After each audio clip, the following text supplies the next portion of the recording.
Kom 'n bietjie nader as jy kan. I'm so sorry. about it. The glasses, they're cool, but they're not functional. This is Raul Greg. make Good it morning work. to you, my friend. Cool, we got you. Happy motherfucking Wednesday. I am blind, but these are a bit strong, so I think my eyes. No, I can't see them. It's white, Peter, it's white. Okay. Should I bring us in and you can Do take it. care of all of you? Do it.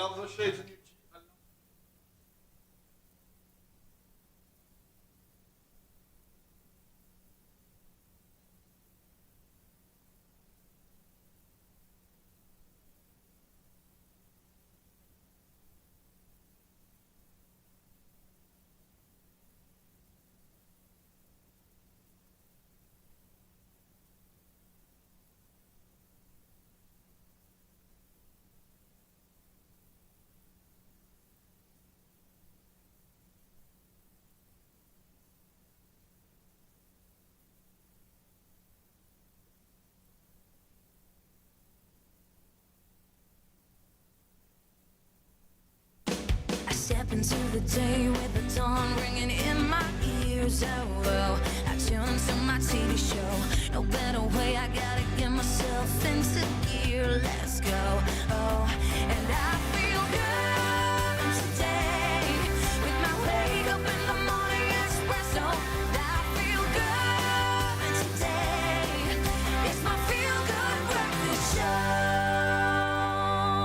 Welcome. This is your Feel Good Breakfast Show, Expresso on S3, and it is a very, very special day indeed. If you are in South Africa, we are celebrating Youth Day, which means you get to enjoy the morning at home. Yeah, hopefully you are relaxing as we speak, but you are not going to let the significance of today pass you by. Of course, today marks 45 years, in fact, since thousands of black students very bravely gathered on Wednesday, the 16th of June in 1976 for a protest rally from their schools to Orlando Stadium, protesting against an official order which made Afrikaans compulsory in black township schools across the country. Too many, way too many lives went on to be lost on that day, and what is now commemorated as Youth Day, when we remember the sacrifice that has been made so that young people that live now in this country have the freedom and the education that they have. If you have any gripes and frustrations with where the country is right now, just remember where we've come from, and that responsibility rests on your shoulders as the young people of South Africa. You've got to do it. You've got to be the change, and we're going to celebrate you today, and we're going to celebrate a brand new pair of shoes and a brand new lease on life from a man who celebrated his birthday. Happy belated birthday, Pumpkin. Good morning, my two on-air babes. Hi there. Good morning. Good morning. Sorry, let me put that down there. Good morning. I'm celebrating youth today with one of the youngest people that I know, Raul. Obviously, on Monday, with my B-day, I got very old now. In fact, can you just take over? I just want to stretch my back. Goeiemorgen, my name's Carl Wasty. And I'm Raul the Morning. Thank you, magical people, for joining us this morning on this incredible day. Of course, it is Youth Day. We're celebrating the sacrifices that were made in order for us, everybody that is living and surviving today, in order to thrive. And we thank you, and we're so grateful for that. And we're talking about someone today that has weighed in on this conversation with a lot of dramatization and a lot of pertinence too. And his name was the anti-apartheid activist, Archbishop Desmond Tutu, who touched on this in 2016, and he had the following to say, Carl. All right, so let's say it with a type of... I can't get the voice right, though, because he got the laugh. That's what he did, but here it is. He says, "You are fantastic. Do you know that? Our freedom in a considerable measure was due to what young people such as yourselves did 40 years ago, where Hector Peterson was shot and killed. But you are fantastic. Reach for your stars, because now you can be anything and everything you want to be." That's the... You have to add the laugh in there somewhere, but what power... And I mean, you know what? It really tells you that we have the freedom. We need to use our freedom responsibly to guide our future. Truly, I think it does just speak of the weight of that moment especially, and the weight of what it has emancipated and allowed us to achieve in this day and age. And I think that forms part of what would somewhat be a memory, but at the same time, I believe, a definite celebration, Carl. Indeed, and the celebration does need to also be a celebration of awareness as to what this day means to this country. And of course, take some time today and find out what it means to you as we get onto some news right here in the Feel Good Breakfast Show. Thank you, Wasty. I'll start with national headlines. President Cyril Ramaphosa has announced that South Africa's lockdown regulations will be tightened as the country grapples with a third wave. In a national address last night, the president said that the country would move to a level 3 lockdown from today to prevent health facilities from being overwhelmed.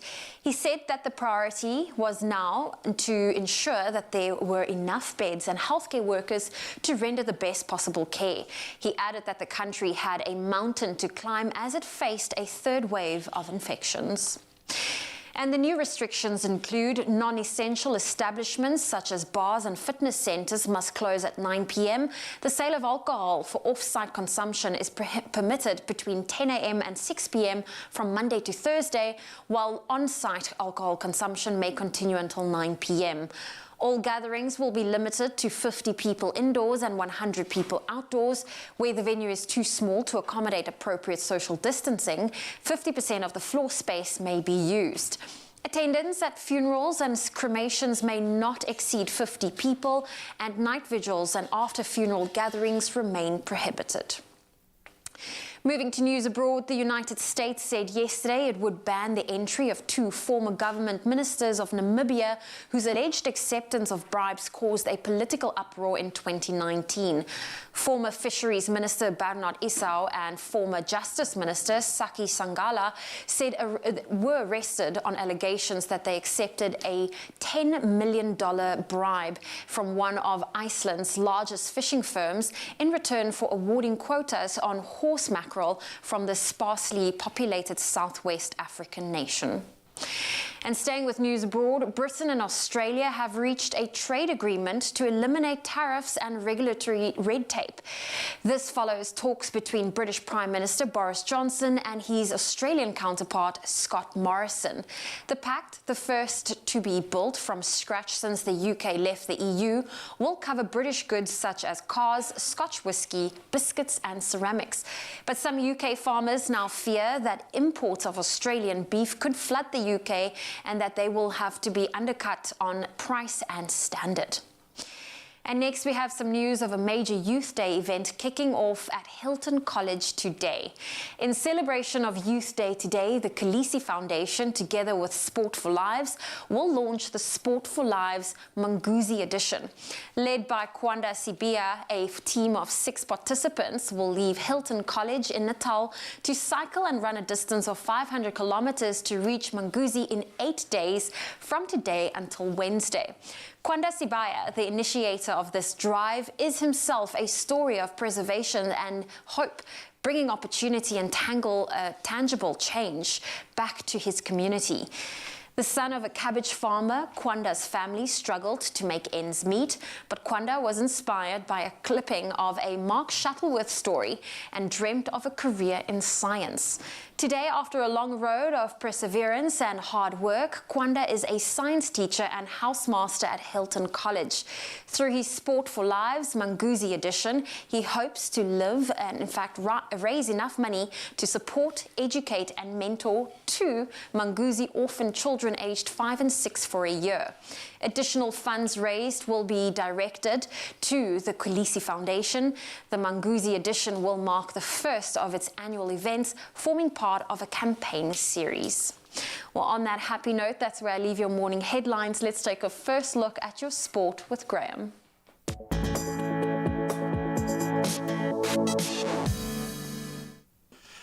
Thanks so much, Zoe. Let's start with rugby, and where there is a will, there is a way. 4 of South Africa's rugby teams will join 12 Pro 14 clubs in the United Rugby Championship, which will kick off in September this year. The Sharks, Stormers, Lions and Bulls will play alongside teams from Ireland, Italy, Scotland and Wales in the 16-team league. And these South African sides will also be eligible to qualify for European competitions from 2022 and 2023 season.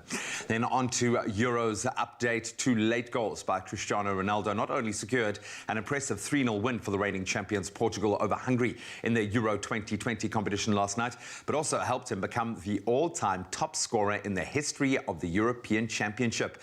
In other Euro 2020 results from last night, world champions and tournament favourites looked every part. The champions, France, they got their campaign off to a winning start with a 1-0 win over Germany, and that came thanks to a Mats Hummels' own goal in the 20th minute.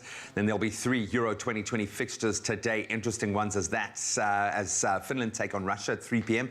Turkey then face Wales at 6 p.m. And the final match of the day will see Italy up against Switzerland in Rome at 9 p.m.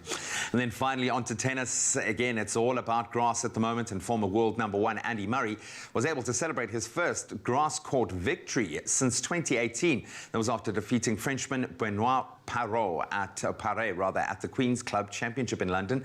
The 34-year-old eased into the second round of the competition after seeing off Paire in straight sets, 6-3, 6-2 in 64 minutes. So Murray will next face the Italian Matteo Berrettini in the round of 16, and that's tomorrow. Well, we'll touch on those results again in about an hour or so. Right now, let's see what the weather's looking like on your Youth Day.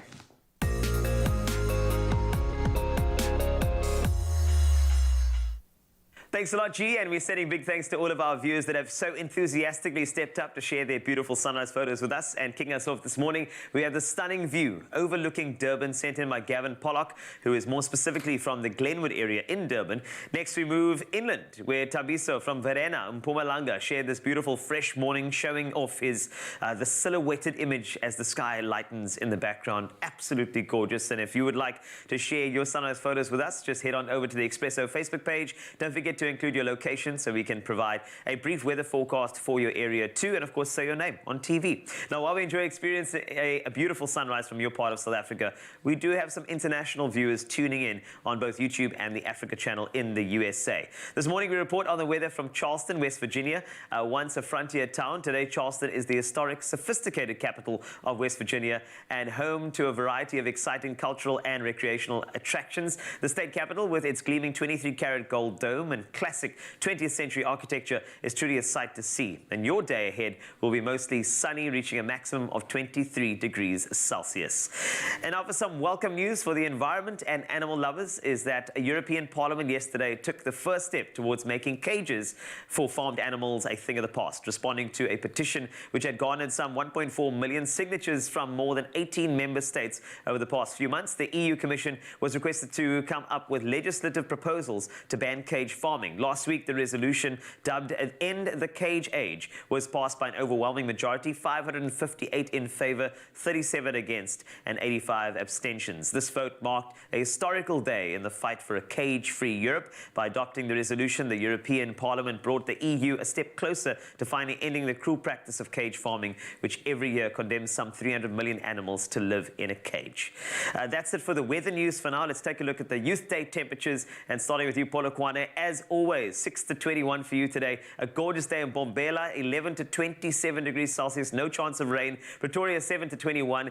Johannesburg, good morning to you, 7 to 19. Mahikeng, 23 is a max from a minimum of 5. Klerksdorp, you start at 5 as well, rising to 23. Kimberley, 6 to 24. Bloemfontein, you expect 2, rising to 22. Richards Bay, 14 to an unbelievable 28 degrees Celsius in winter nogals. Pietermaritzburg, 10 to 27. Durban, 17 to 26. Mthatha, you can expect 8, rising steadily to 25 degrees. East London, 13 to 24. Cradock, 3 to 24. Gqeberha, 11 to 20. George, you can also expect maximum of 20 a little bit later. 11 you start with today.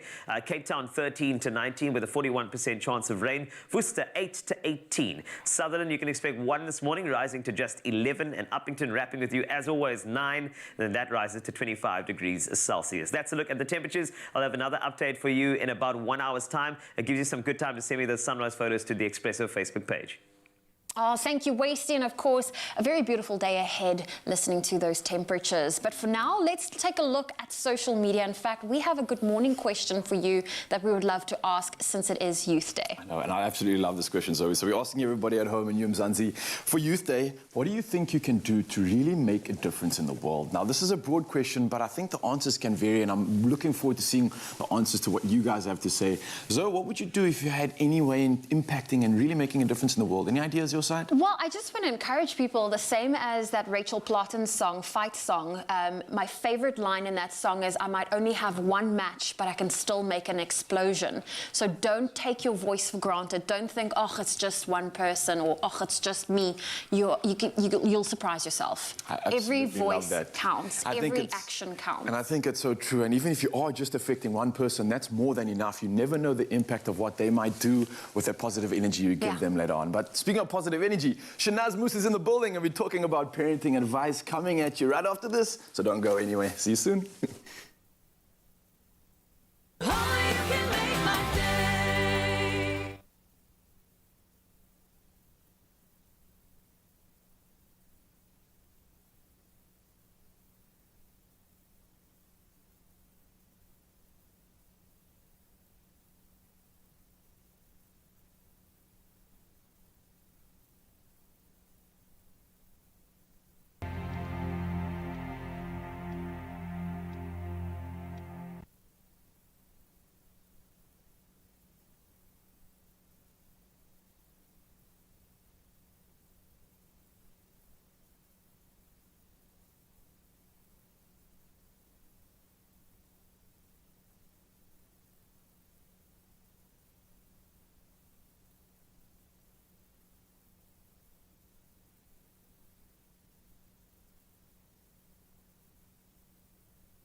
It's my feel-good breakfast show. Welcome back to your Feel Good Breakfast show on S3. It is Youth Day, and I get very excited when every Wednesday we feature something quite special. Now, the youth are constantly advised to find their voice and passion, which can be quite overwhelming and almost makes you kind of feel like you're losing your freedom, a little bit your freedom of the youth. So the short animated film, Kaya, made by third-year students from the animation school in 2016, encourages us to hold on to that freedom. So please take a look.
Oh, what an amazing animation. And I know, you know what, today's one of those days. It's not just a public holiday. It's not just a day off school or work. Understanding why we commemorate Youth Day, it is a very important exercise for everyone. It is indeed, and it's a beautiful day to just take stock and realize that we have such a great responsibility in this country to guide the future, because that responsibility is indeed ours. Now, what we do also need is a bit of counseling advice, and Shanaz Moos is on standby on the couch to chat to us on how we can speak about the importance of this historical and life-changing day with our children.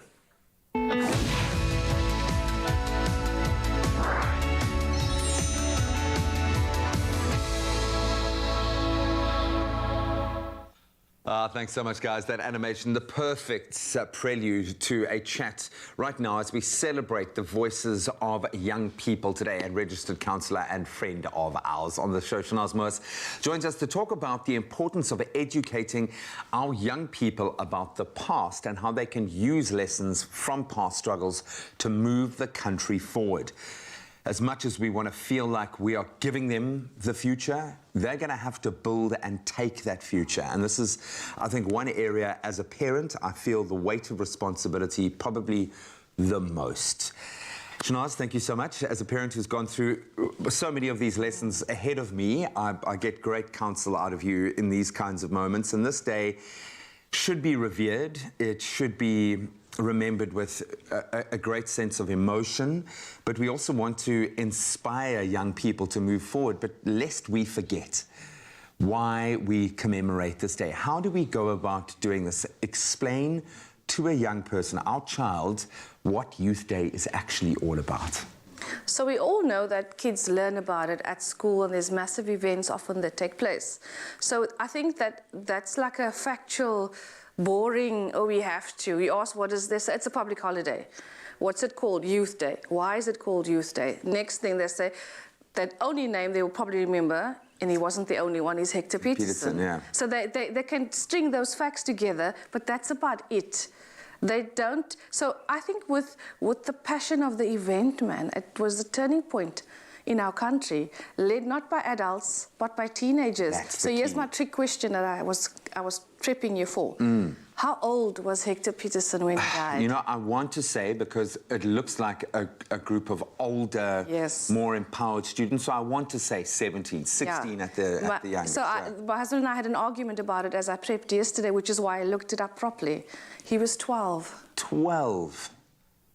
That's a child still. That's and I've got a 13-year-old, about to be 14-year-old, that's like, make me noodles, make me, I can't. And I'm thinking, I want to shout at him, Hector Peterson, you need to read up on that. So how do we capture this then? Because that is in itself heartbreaking, yes, but it's empowering that an adolescent, that a child that young will be strong enough to stand up, and as so many did on that day. So how do we inspire that same sense of strength and confidence in the young people today? Because maybe we've reached that point now where we have to entrust young people with kind of giving it that extra, that voice that's missing, because there's certainly something missing right now. Yeah, so I think, you know what, if you look at what propelled June 16th, it was like massive change was coming, change that put teenagers at a disadvantage, being forced to take on a language that wasn't theirs, being forced to take on so many things. And I think they just got frustrated because as much as their parents were accepting it, they had to live it. They had to go to school. They had to... There was even one thing I read about having to repeat grade 7. So even if they passed, they had to go back and do it again. It in Afrikaans. So it was like this insaneness of everything. And that... I was thinking as I drove here that I had to apply for my own university on my own. I'm the first one in my family. My sister went to teacher training college, which was quite a different application process, but there was no one to help me. So what did I do as a 16-year-old? I had to learn. And I think that's the shift between 1976 and now. We take over too much for our kids, and we create learned helplessness. Let's flip that around and say, in this year, and I'm in no way drawing a comparison between apartheid and COVID-19, in no way. Yeah. But in terms of the end result, having a mass effect and what that can inspire in a group of young people. You have spoken to me at length about how young people have changed their way of thinking, how they perceive the world, what they want to do with their lives. Your own daughter's now wanting to do psychology. I know at your great disdain. Yeah. But is there not an opportunity now? Are kids not, with their access to digital, access to information, are they not more empowered now than they ever have been to be that change and do something about their own situation?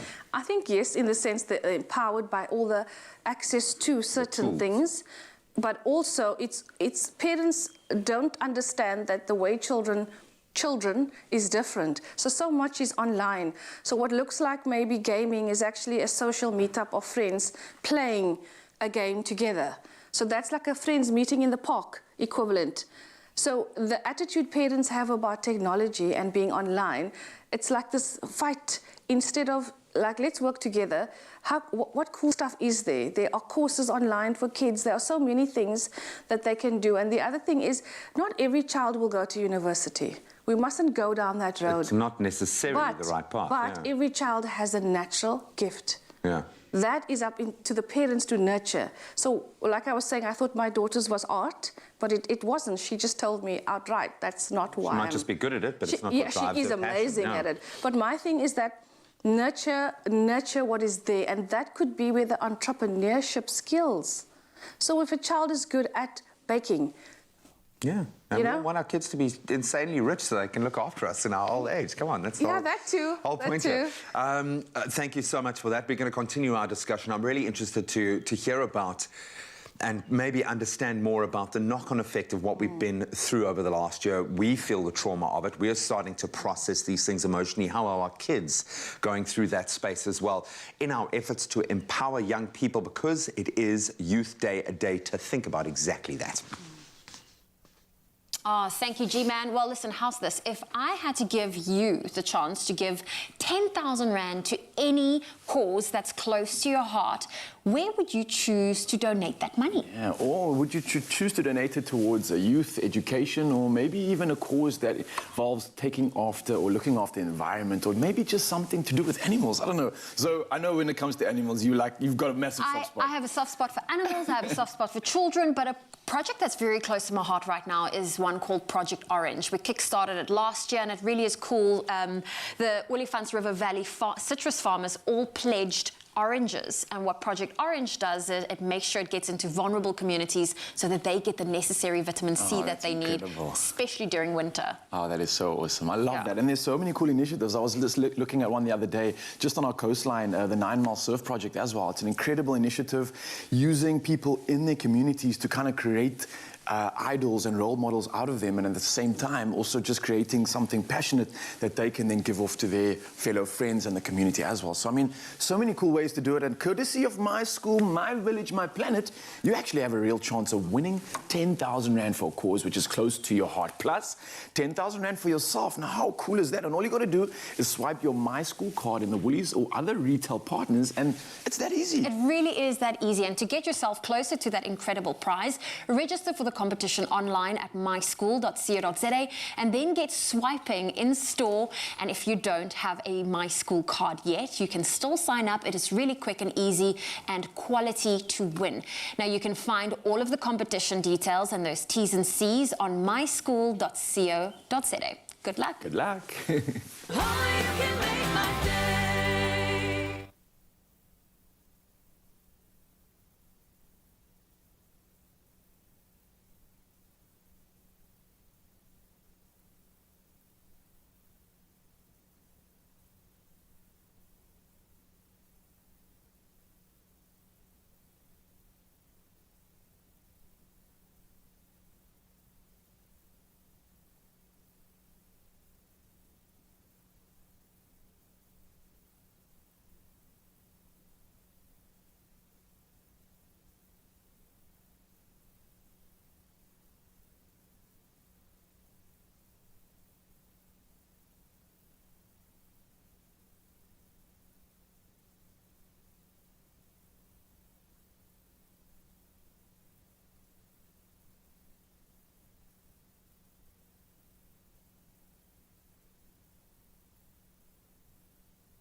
Welcome back. Thanks so much for rejoining what is a vitally important conversation. A little bit earlier, we spoke about empowering young people of today who feel maybe disheartened due to COVID-19 and the high numbers of unemployment, probably at a record high at the moment.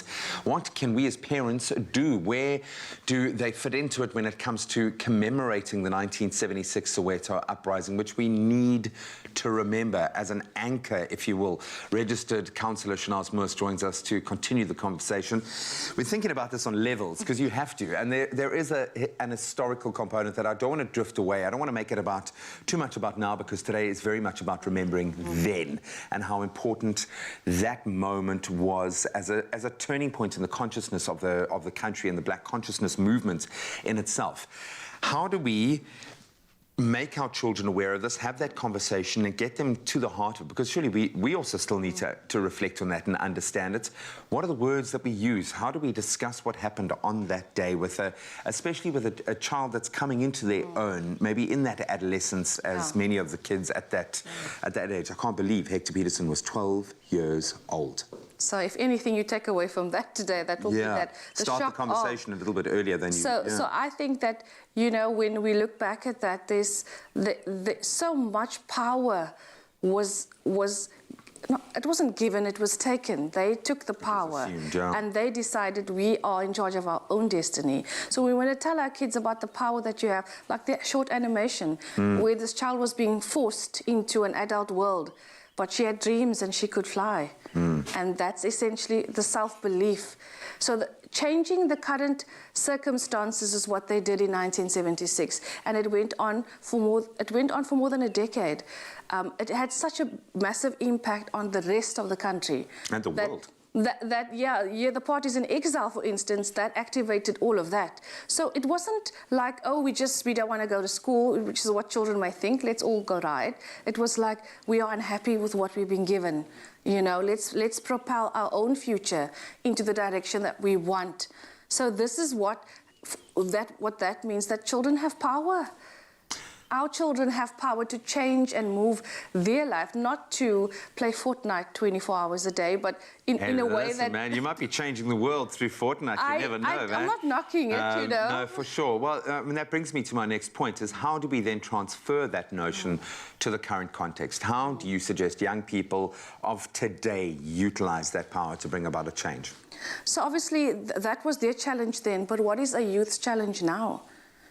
We're still struggling with the highest unemployment rate amongst youth. It actually went up quite drastically with COVID. So you asked about COVID and that the youth unemployment rate just went like... I mean, I've heard a terrible statistic that between 10 and 20% of students weren't eating throughout hard lockdown. And you kind of think, oh, but you're a student, you've got means. No, they don't. Yeah. And this is the reality. So many school children, the only meal that they're getting is at school. The only meal that they're getting is at varsity because of whatever support structures exist there. So it's easy to point a finger at the past and say there was a big, bad wolf that we can blame for it. But now it's more difficult to kind of harness and focus that aggressive energy, and that's something that can drive us forward. So how do we then inspire young people to make that shift, to utilize their digital platform, to utilize whatever tools that they have now to be that voice? Do they speak to other young people? Do they speak to their parents? Do they start a group, a blog? How do we do that? So, I mean, if you look at what are kids unhappy with? I think it's the fact that school, the regimented way they're being taught, no individual thinking's allowed.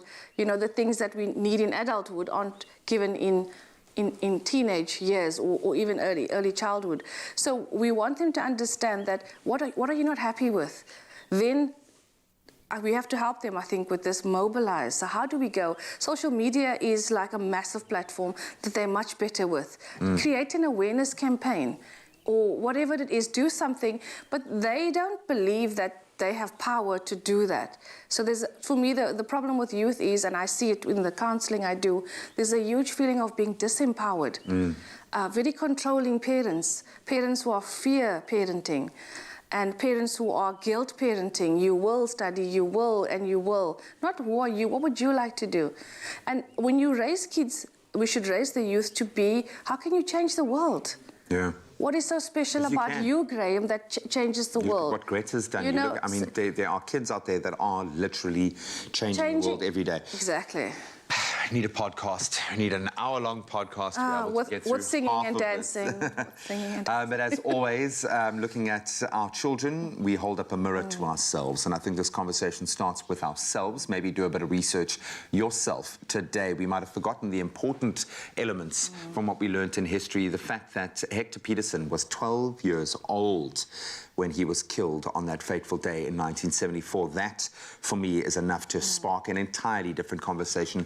Start thinking about it now. How can you get to the heart of this matter with your own child? Oh, thank you, G. And I'm really loving all the discussions we're having today because that is what Youth Day is also all about. It's a great day to stop, to reflect, and to also take note of where we have come from and where we are going. And we know that money can also play a very significant role in our journey, and we want to engage with the youth of Mzansi in our My Money Story segment and to really just get an honest feedback about cash and the opportunities that it brings us. And I like honesty. I think the best way to evoke that is by asking a very pertinent question. Now, online, we asked you this. It was simple, just to gauge what everybody is thinking. As a young South African, I am grateful that I have fill in the blank, but wish I had better access to fill in the blank. And I think this is a good way of finding out what type of voids we need to fill infrastructure-wise for our young people in South Africa. So I want to ask you two simply the same question. Can you complete the sentence? As a young South African, I'm grateful that I have X, but wish I had a better access to Y. What are you guys thinking?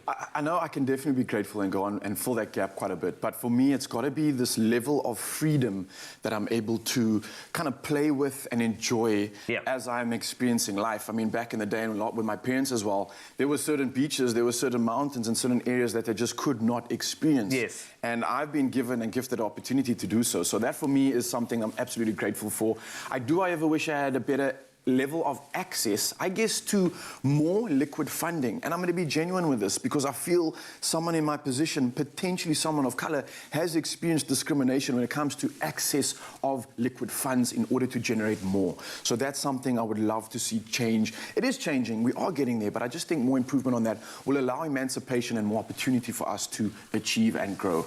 So yeah, I think that's where I would leave it off. But the freedom that we have in this day and age is just absolutely exceptional. So grateful for it. Honesty, that's what I looked for. I like it. And it's good. You have to lay it down. I think To be honest, well, I'm tapping into that freedom thing. So as a young South African, I am grateful to have amazing guy friends in my life and people that look out for me.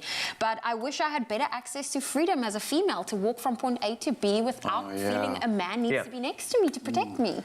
And I mean, that is something that is so pertinent, especially on a day like Youth Day. It is really, really important for us to even mention that. And I said, get honest over here.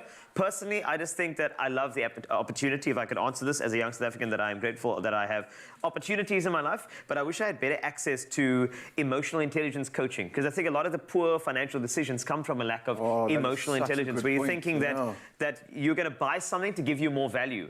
I think whatever you have right now in a mirror, that's all the value you're ever going to need. That's all the wealth you're going to need. Make the decisions from there to create the infrastructure and platform to sustain that life. I wish that was the case. So love that. It's like you said, you don't need to buy your happiness. You are enough. You are happy. You have it all within you. I love that, Carl. Indeed. I would love to see what the rest of Mzansi has to say. I'm sure we've got some comments Absolutely. online. We did put it off to the rest of you.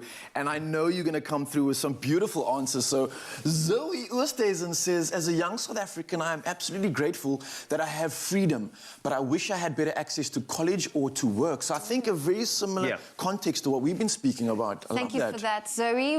William says, as a young South African, I'm grateful that I have less, but I wish I had better access to money. I don't know if he's being smart or funny there, but I maybe seeing the silver lining in things. I like that one. And then Benzi says, I have big ideas, but wish I had better access to an income. Okay. So I think we could definitely all tick that box for sure.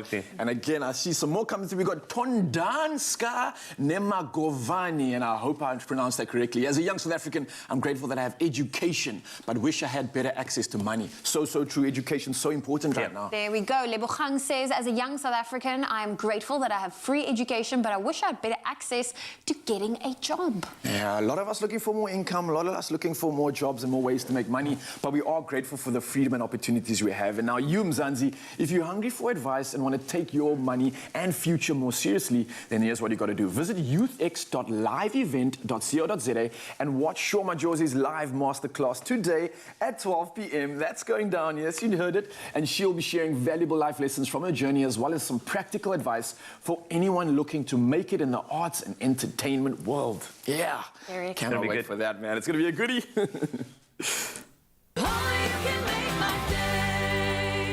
Indulge your desires. Be swept away by the fragrance of descent. Take the plunge into impulsive spending until you find yourself deeper and deeper, drowning in debt. In this world of temptation, do you want a bank that takes your money or a bank that takes your money seriously?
It's my feel-good breakfast show. Welcome back to Feel Good Breakfast Show and happy Youth Day to you. This is S3 and we're live, and I feel like it's important to bring you some young artists as well. Now, this 23-year-old sensation, he's a singer, he's a songwriter. His initials are TDM, could stand for the Daedalic Immense, we're not sure. Probably Timothy DeMonk. But he's back on the scene with new music and a big new look to match. He's undergone a body transformation that, coupled with his catchy new single, She's the Type, delivers the total package. I can tell you that. He's joining your Feel Good Breakfast Show as the performer for the morning, so please give him a massive Expresso welcome, Timothy DeMonk. What's up, Carl? What's up, Zoe? What's How you up? guys doing? How you Your guys body goals, eh? I don't know what you guys are talking about body transformation. Where did you guys get that information from? We Googled it. We Oh, we okay, are my bad. excellent at stalking on social media. Proper, I eh? feel like that needs to be added to our bios going forward. I wouldn't call it a body transformation, though. I mean, it's just like, I got big, I got small, I got big, I got small. That's about it. You got big, small, big, small. And how much of that happened during lockdown? The small part mainly during lockdown. Okay, okay. Backyard. Last time, yeah. Backyard workouts weren't working out for me. Amazing. just Well, wasn't, yeah. you know what? I think that was a great way to utilize that lockdown period. I know it's affected musicians and a lot of industries really, really hard. And the last time you were on our Feel Good Breakfast Show was in 2018. That was while some ago. time ago. Yeah. That was some time ago. And a lot of growth has taken place. I mean, Yeah. how have you, apart from your transformation, taken this lockdown and used it to your benefit? I think this lockdown was quite a good time for reflection, I'm not gonna lie. It was a lot of time alone, but also a bit of a reality check, basically. But also, I'm not gonna lie, I've been blessed in the fact that I have a little home studio. Okay. So things like that came easy when it came to like having to make music and having to like be creative still. So that was quite like awesome.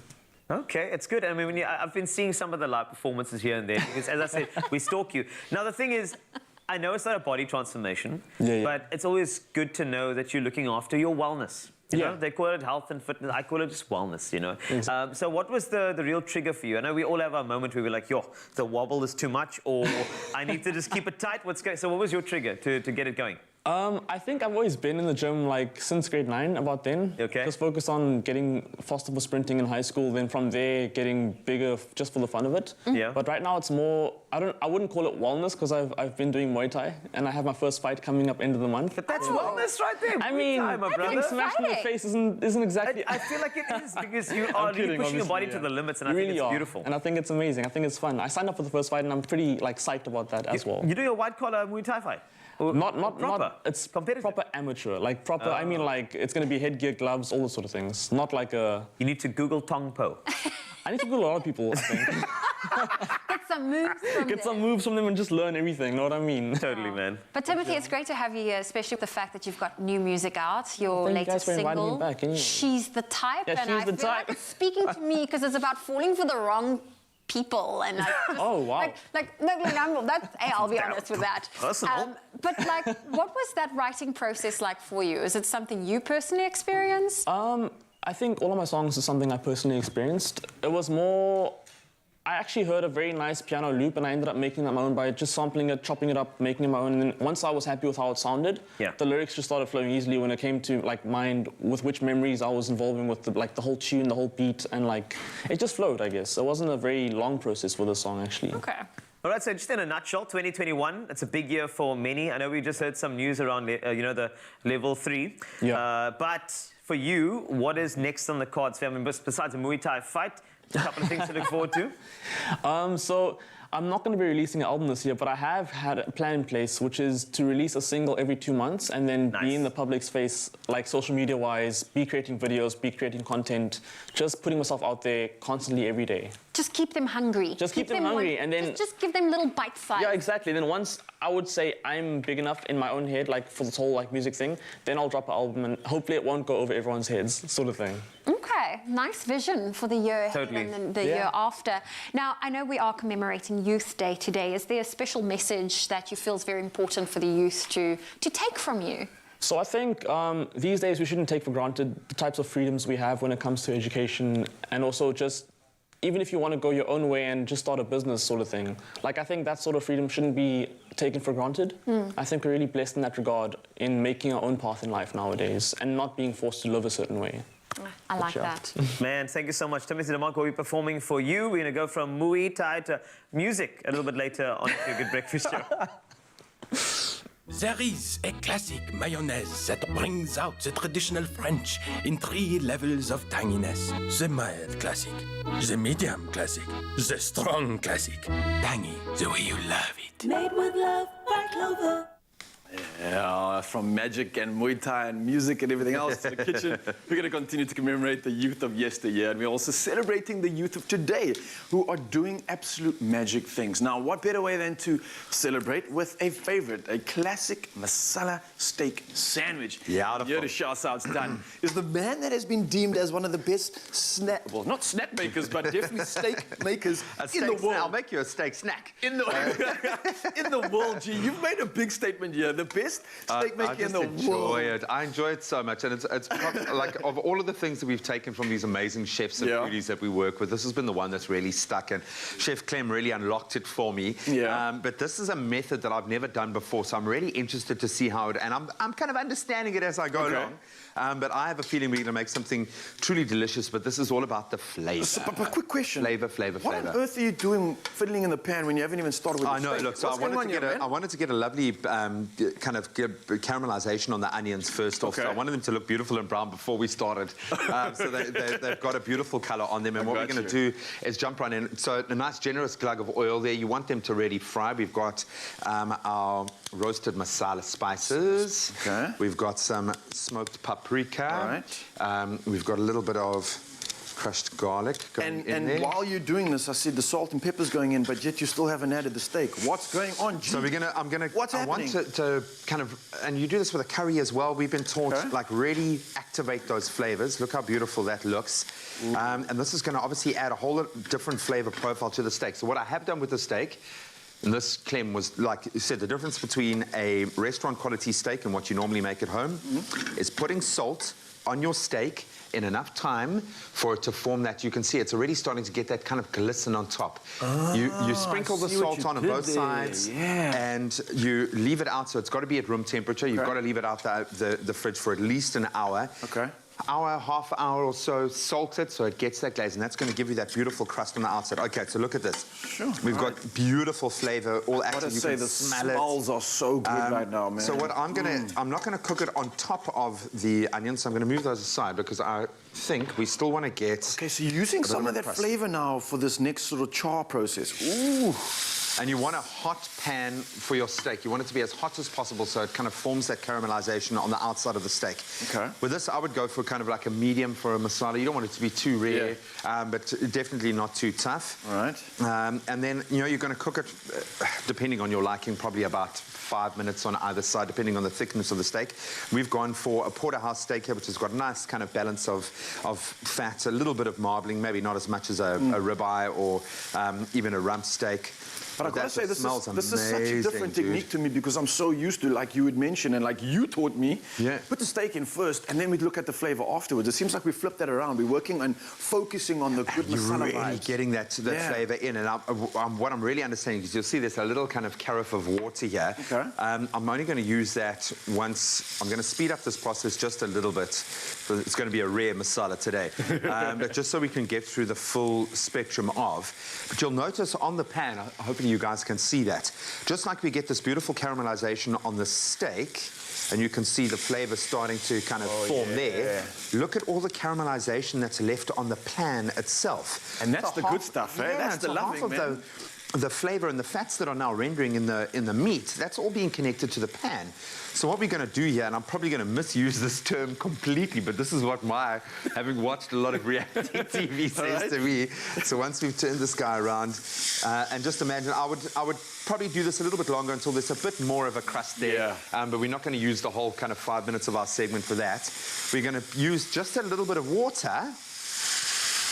And look at that, suddenly we start to deglaze. Okay. I hope I didn't completely misuse that, but look, now suddenly all that It's picking up all that flavor, loving from the pan, right? Yeah, it now becomes almost a sauce. That looks absolutely beautiful. Let this cook through, and once you've done your steak to your liking, absolutely key, get it off the heat, let it rest. Okay. 5 to 10 minutes. Soak I in often all just the like magic. wrap it in foil, keep the kind of natural warmth there so it doesn't get cold, but you've got to let the fibers that you've now heated, just like your muscle fibers, kind of, you've got to let them all relax in a nice bath. Just let them chill out. And now you can compile, my friend, with all of your creative freedom, our sandwich. And I was naughty because I had a little nibble of what you made earlier. Gee, absolute magic. You do hold up, and I think a lot of oaks I don't know where this is actually originated from, if it's India or wherever it may be, but you got another job on your hands, man, because the masala is definitely your every day vibe. of my life, to be honest. So I would definitely go with my hero ingredient. That's the classic mayo. It's available in 3 levels of tanginess. You've got mild, medium, and strong. We're going for the medium, of course, just to kind of have the balance, let everybody be happy. And of course, with this, you've got all the different options that you would need. But it's the perfect balance, I think, just to finish this off. So, gee, as simple as this, we go with the beautiful steaks that you've just prepared.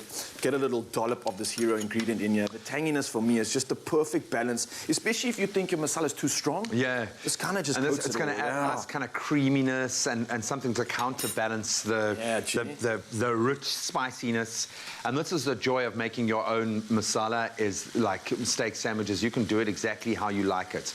You are like, look at that. You made that like a person who hasn't eaten in 3 days. You were like, I'm going to just... It's youth day. I'm hungry. I'm hungry for magic. I'm hungry for music with Timothy. And you've just served the belly. So thank you so much for that. This is bringing back all the youthful days. And if you want to try this recipe, of course, then you can head over to the expressoshow.com for the ingredients. But if you missed any of these steps that she just threw down, then here's your recipe recap. Check it out.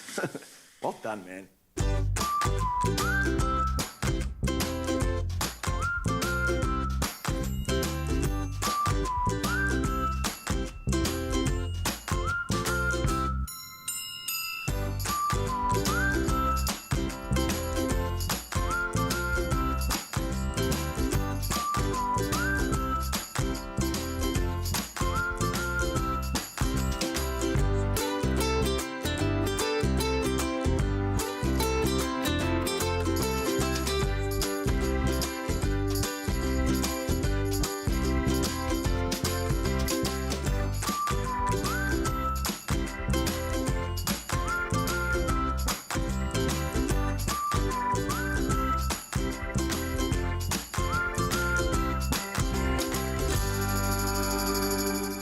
Made with love by Clover.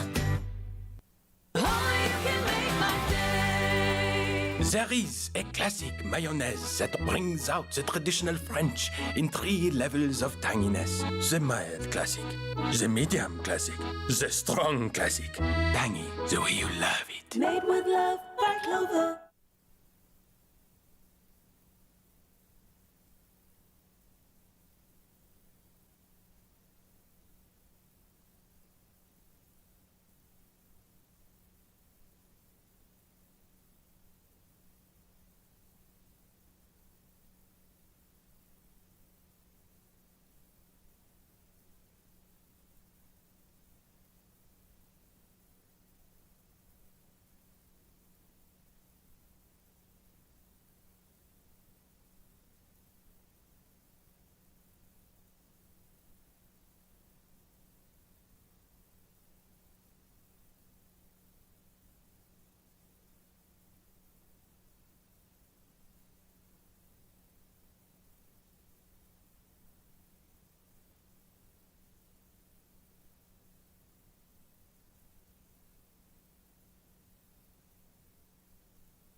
It's my feel-good breakfast show.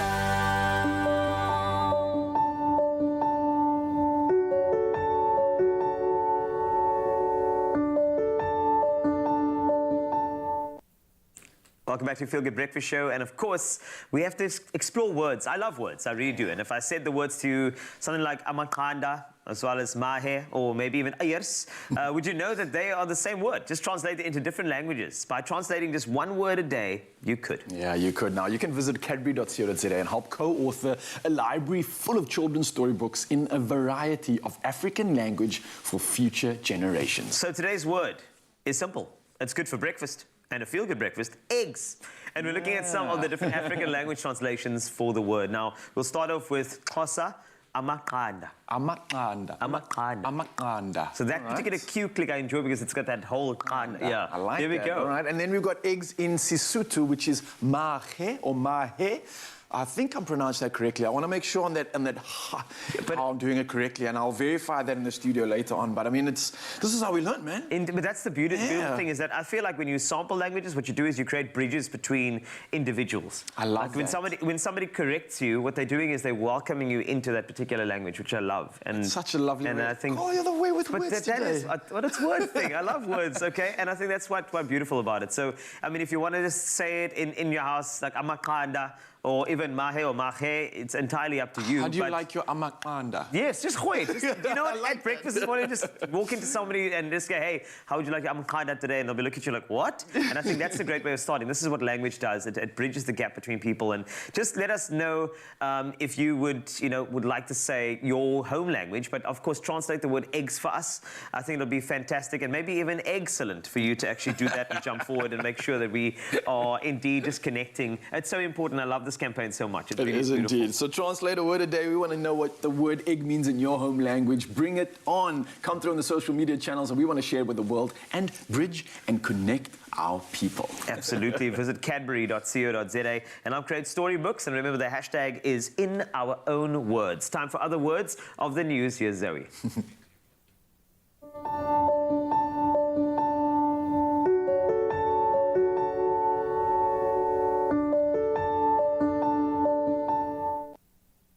It's 7 o'clock. Let's take another look at your national headlines.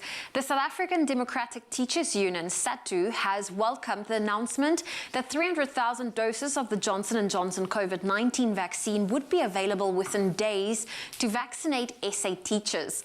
The pharmaceutical company Aspen said earlier that the doses would come from abroad. This follows after Aspen had to destroy 2 million doses at its plant in Gqeberha due to contamination at a US factory. SADTU says the education sector has been ready to start vaccinating teachers since last week. Meanwhile, President Cyril Ramaphosa has announced that the lockdown regulations will be tightened in view of the third COVID-19 wave. He said the country would move to level 3 lockdown from today to prevent health facilities being overwhelmed. Priority now was to ensure that there were sufficient beds and healthcare workers to render the best possible care. New restrictions include non-essential establishments must close at 9 p.m. Sale of alcohol for off-site consumption is permitted between 10 a.m. and 6 p.m. from Monday to Thursday. Night vigils and after-funeral gatherings remain prohibited. And moving to news abroad, the first crew for China's new space station are ready to blast off this week as part of Beijing's ambitious program to become a space power. A Long March 2F rocket carrying 3 astronauts will spend 3 months on the Tiangong station. This is China's longest crewed space mission to date and includes spacewalks. Another 11 missions are planned over the next 18 months to complete the construction of Tiangong in orbit, including the attachments of solar panels and 2 laboratory modules. 3 of these missions will carry astronauts for crew rotation. And the United States said yesterday it would ban the entry of 2 former government ministers of Namibia whose alleged acceptance of bribes caused a political uproar in 2019. Former Fisheries Minister Bernard Esau and former Justice Minister Saki Sangala were arrested on allegations that they accepted $10 million in bribes from one of Iceland's largest fishing firms in return for awarding quotas on horse mackerel from the sparsely populated Southwest African nation. And next, for some news of the world of entertainment, the Kardashian-Jenners have taken their final bow after 14 years of drama, fashion and family. Keeping Up with the Kardashians, the TV series that made Kim Kardashian and her siblings household names and had some 53 million views most of the time, ended with hugs, tears and gratitude. Said Kim Kardashian in the finale, "I have no regrets. This was like the best decade and a half of my life."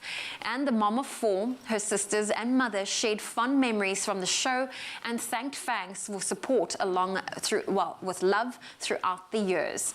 Keeping Up with the Kardashians ended with the burial of a time capsule. Matriarch Kris Jenner buried the certificate she received when she trademarked the word momager in 2017 for managing the family's interests, while her daughter Kylie, 23, contributed the lip gloss kits that made her a billionaire. However, the extended family from California has no plans to step back. They will return for a 2-part reunion tomorrow and Sunday and have a deal for a new series on streaming platform Hulu that's expected to launch later this year. Well, that's where I leave your 7 o'clock headlines. Here's another look at your sport with Graham.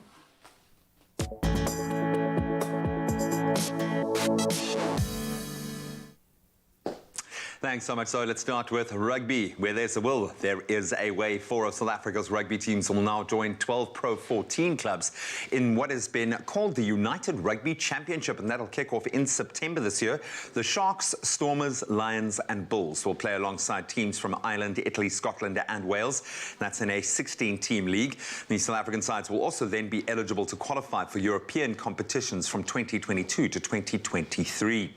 Then on to football, currently unfolding in Europe. 2 late goals by Cristiano Ronaldo not only secured a very impressive 3-0 win for the reigning champions Portugal over Hungary in their Euro 2020 competition, but also helped him become the all-time top scorer in the history of the European Championship.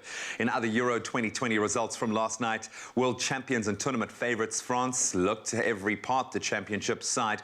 They got their campaign off to a winning start after recording a 1-0 win over Germany thanks to Mats Hummels' own goal in the 20th minute. Then there'll be 3 Euro 2020 fixtures to sink your teeth into today. Finland take on Russia at 3 p.m. Interesting one as Turkey face Wales at 6 p.m. And then the final match of the day will see Italy up against Switzerland in Rome at 9 p.m. Then, as we said yesterday, it's now all about grass, and former world #1 Andy Murray was able to celebrate his first grass-court victory since 2018. That was after defeating Frenchman Benoit Paire at the Queen's Club Championships in London.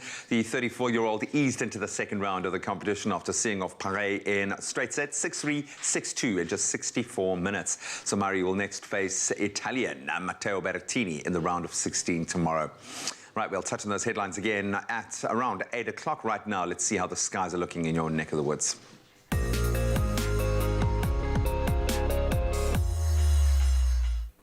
Thanks a lot, G, and we're sending big thanks to all of our viewers that have so enthusiastically stepped up to share their beautiful sunrise photos with us. Starting us off on the 7 a.m. bulletin, we share this beautiful image of the sun rising on the horizon over the ocean from Iris Martin from Port Edward. Regular contributor Nick Lombard, good morning to you from Bushmanland in the Northern Cape. Shared this photo after some morning showers in his area. Now, if you'd like to share your sunrise photos with us, just head on over to the Expresso Facebook page and don't forget to include your location so we can give you a brief weather forecast for your area too. And of course, say your name on TV. Now, while we love seeing the way our local viewers start their day, we also have to take a moment to acknowledge our growing international audience on YouTube and the Africa channel. This morning, we send greetings to any viewers that may be watching from Providence, the capital city of Rhode Island. It is also one of the oldest cities in the United States. Providence is one of the first cities in the country to industrialize and become noted for its textile manufacturing and subsequent machine, tool, jewelry, and silverware industries. Providence experiences hot summers, cold winters, and high humidity year-round. Today, you can expect a mostly sunny day, reaching a maximum of 26 degrees Celsius. On to some weather news, more good news for the environment and animal lovers, as the Israeli government has banned the sale of fur in the fashion industry, becoming the first country to outlaw the controversial clothing material that leads to the slaughter of millions of animals each year. Gila Gamliel, now the former Minister of Environmental Protection, following a party's defeat in the Israeli Knesset on Sunday, called the fur trade for the fashion industry immoral and unnecessary when she signed the ban last week. She says, together we will make the Israeli fashion market more environmentally friendly and do kindness to animals. Israel's ban on the sale of fur will take effect in 6 months. It's estimated that some 80 million caged mink alone are slaughtered each year for their fur to be used in the fashion world. So good move toward environmental freedom. As we move on to some of your temperatures across the country for Youth Day, let's start off with Polokwane, 6 to 21 for you today. Bombela, 11 to 27. Pretoria, you can expect 7 to 21 degrees. Johannesburg, 7 to 19. Maya King, good morning to you, 5 to 23. Klerksdorp, you can expect a maximum of 23 as well, from a low of 5. Kimberley, 6 is where you start, but you rise to 24 degrees Celsius. Bloemfontein, looking good, 2 to 22. Richards Bay, 14, rising to 28 degrees Celsius. Pietermaritzburg, 10 to 27. Durban, a beautiful day for you, 26 the max from a low of 17. Mthatha, 8 to 25. East London, 13 to 24. Cradock, you can expect 3 this morning, rising to 24 degrees Celsius. Gqeberha, 11 to 20. George, same for you, 11 to 20 degrees Celsius. Cape Town, 13 to 19, with a 41% chance of rain if it's not raining already. Worcester, 8 to 18. Sutherland, just 1 is where you start, rising to just 11, and then Uppington wrapping up with you as always, 9, rising to 25 degrees Celsius a little bit later. Those are your temperatures for now. I have another update for you in about 1 hour, and of course, if you have any sunrise photos, send it my way, as long as you add your location so I can add you to this report. That'll be in 1 hour on the Expresso Facebook page. Thank you so much, Carl. Now, the weather's warming up, but today in the studio, it's about to start cooking, and we're being joined in studio by the formidable talent, the 23-year-old singer and songwriter. His name is Timothy de Monk, and he's about to wow us with his performance throughout the morning, and he's here with his latest 2017 single called Every Day, and the Carters are joining him to fire things up. So the man, the myth, the legend is here. Let's take it away, Timothy. Thank you very much.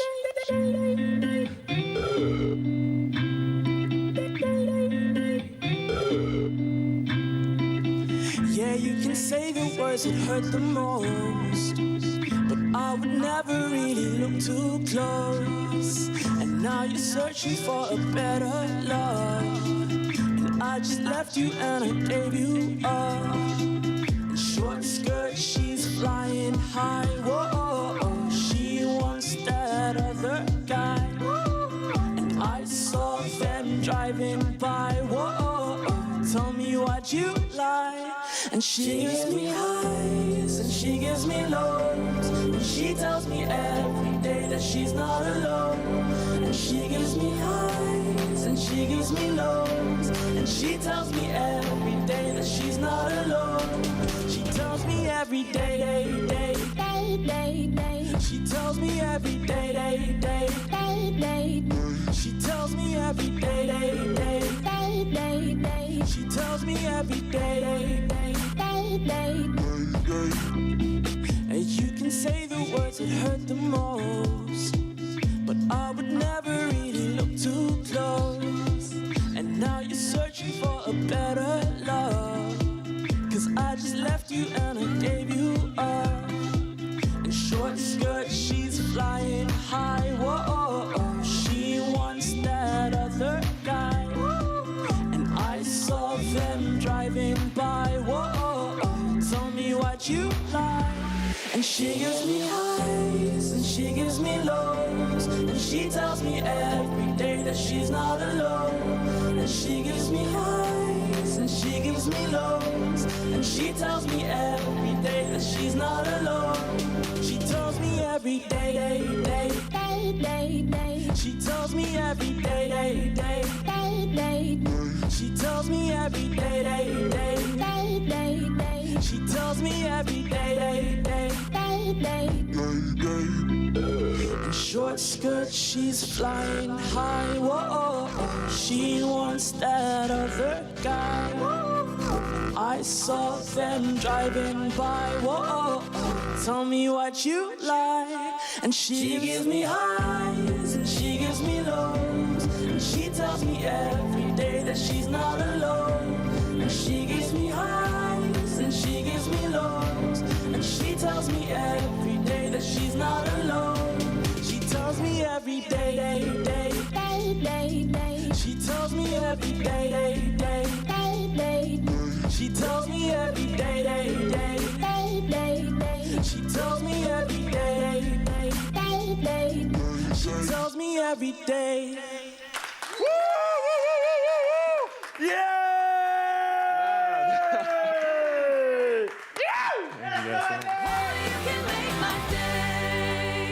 Nourish your skin with Ingram's Moisture Plus, enriched with triple glycerine.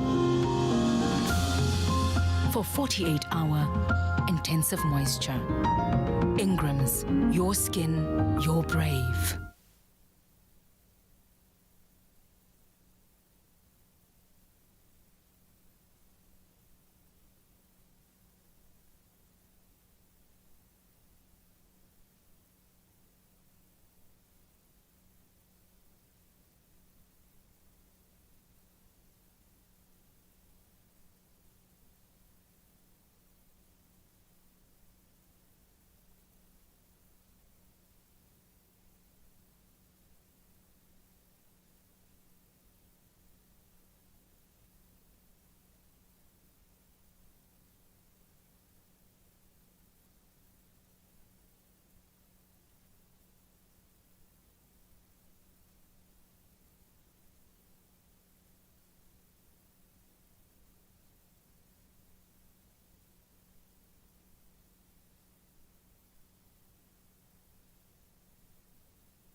It's my feel-good breakfast show.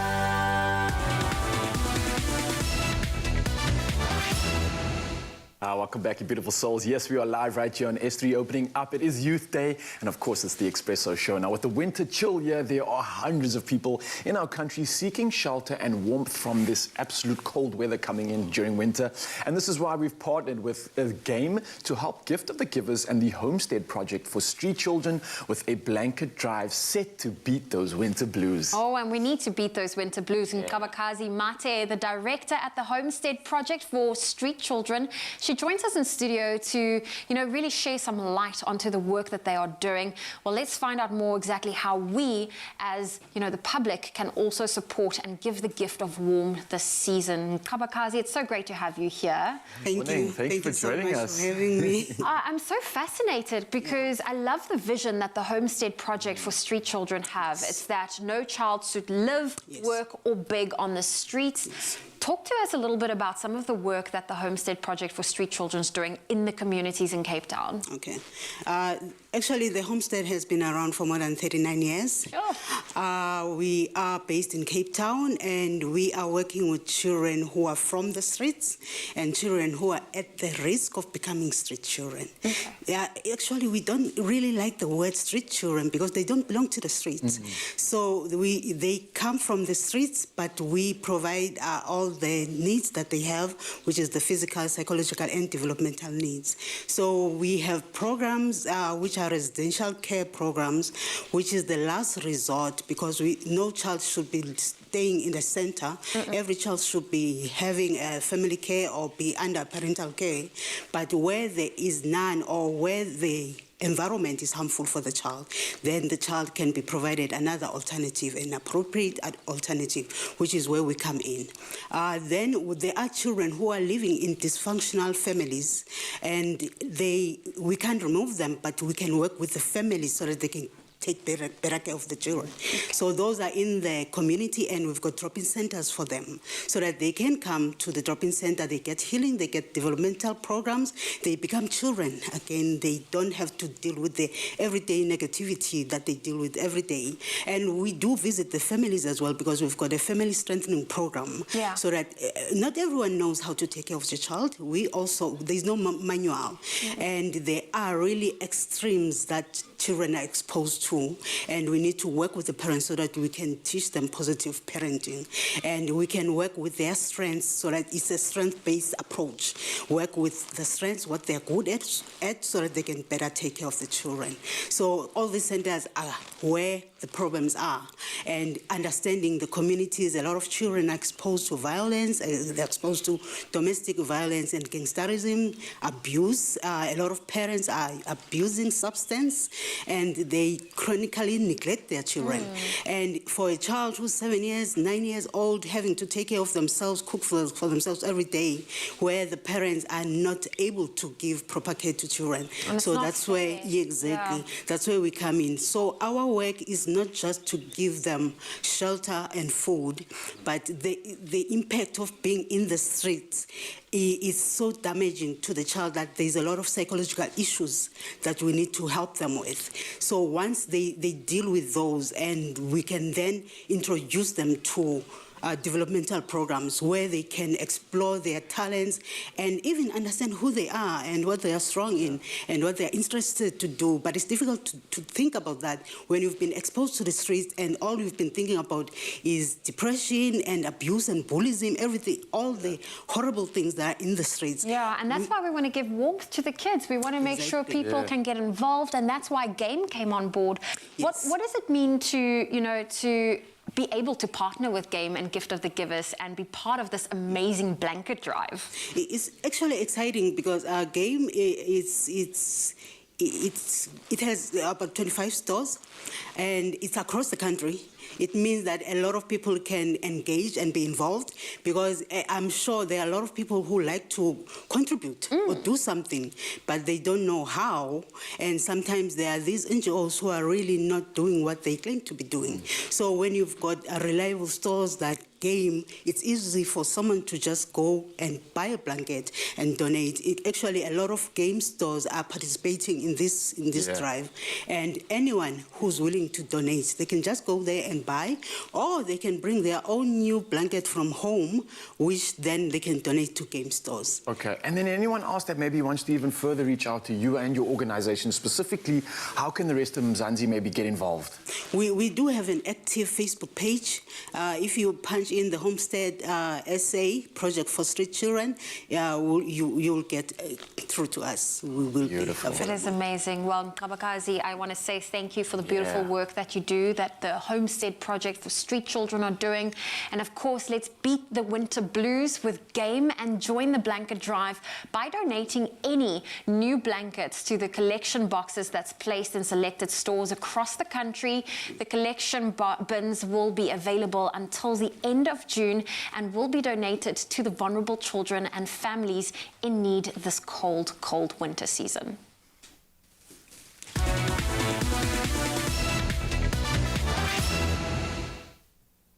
Thank you so much for that, guys. It is all about unlocking the boundless potential that lies within young people. And we put that question to you, being Youth Day today, how you feel that youth can make a difference in the world right now. And thank you so much for connecting with us. If you have, I'm so interested to hear your perspective, and I'm hoping a lot of young people have weighed in as well, but it's an opportunity for all of us collectively to think about the power of youth. So let's see what you had to say. We're going to start with Nhlanhla, who said, good morning.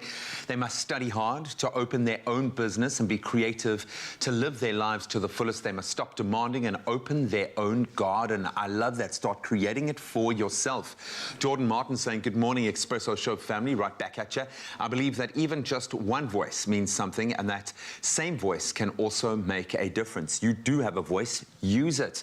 Tracy Gillespie saying, by being kind and compassionate, taking time to thank those that are always selflessly helping others, take some care packages to nurses, and just learn to be grateful. There are many reasons to feel positive, but it starts with that sense of gratitude. Gershwin saying they can take one day a week to do volunteer work, and I think this captures the essence of what the Archbishop or Tata Madiba would have said.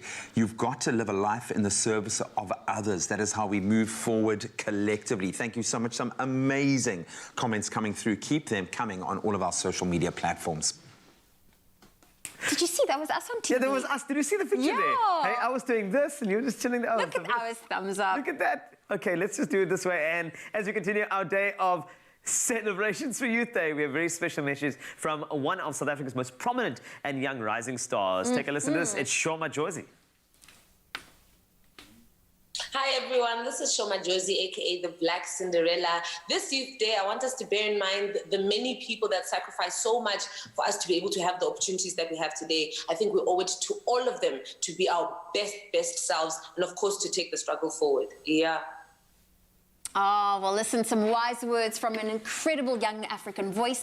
And if you wish to follow in the footsteps of Shoma Josie, then watch her live masterclass on the Nedbank YouthX platform that's taking place today at 12 p.m. And she'll be sharing some real practical advice for anyone looking to build a career in arts and entertainment. You can visit youthx.liveevent.co.za and catch her live today at 12 p.m.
Welcome back. Thank you for sticking around. It has been a wonderful Youth Day commemoration, celebration. We've also taken on board the responsibility on young shoulders existing right now. So let's get onto that tip.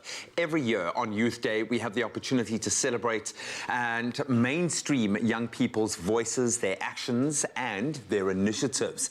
And the youth involved in the non-profit organization Wild Oceans are continuing in their incredible work to protect our oceans, one of our most valuable resources. They believe the time to act is now in protecting our oceans before we risk ocean collapse and the subsequent economic loss and the loss of biodiversity. It is a crisis. Truly scary stuff indeed, G. Now, this morning, Wild Oceans Strategic Communications Manager Ruth Mthembu and Wild Oceans Communications Assistant Nomzamo Pongula joins us in the studio to tell us about the incredible campaign and, of course, our incredible home, our second on the ocean. Ladies, thank you for joining us this morning.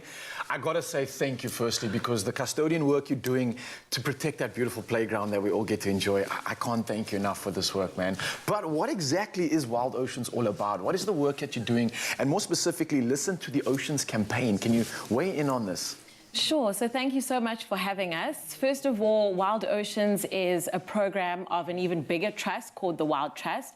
But Wild Oceans focuses mainly on marine conservation, advocacy and awareness. So bringing awareness to this beautiful blue blanket called the ocean and everything in it. So we do a lot of research work that also informs policy in government, and also just try to get the public involved in protecting and loving our beautiful ocean. Blue blankets, I love that. That's the perfect term. I love the fact that you've also introduced the socio-economic elements here, because it's not just about protecting the wild, but it's about that link between humanity, sustainable living, and the ocean itself. Let's get into the darker side of this conversation, and either one of you, both of you can weigh in here. What are the major risks? What keeps you guys up at night? So there are a lot of risks that are threatening our ocean currently, and this past weekend, we had the G7 summit that happened from the 11th till the 13th of June, which our president was present at and represented South Africa. So that is where Listen to the Ocean campaign sort of started, to ask the leaders of the world, the 7 leaders of the world, of course they were invited guests, to please put ocean protection top of mind. And this campaign started there, and we just sort of took it and put our own South African spin to it, to make sure that everybody, including the minister, Barbara Creasy, to listen to the ocean and make sure that we increase protection from 5 to 10%.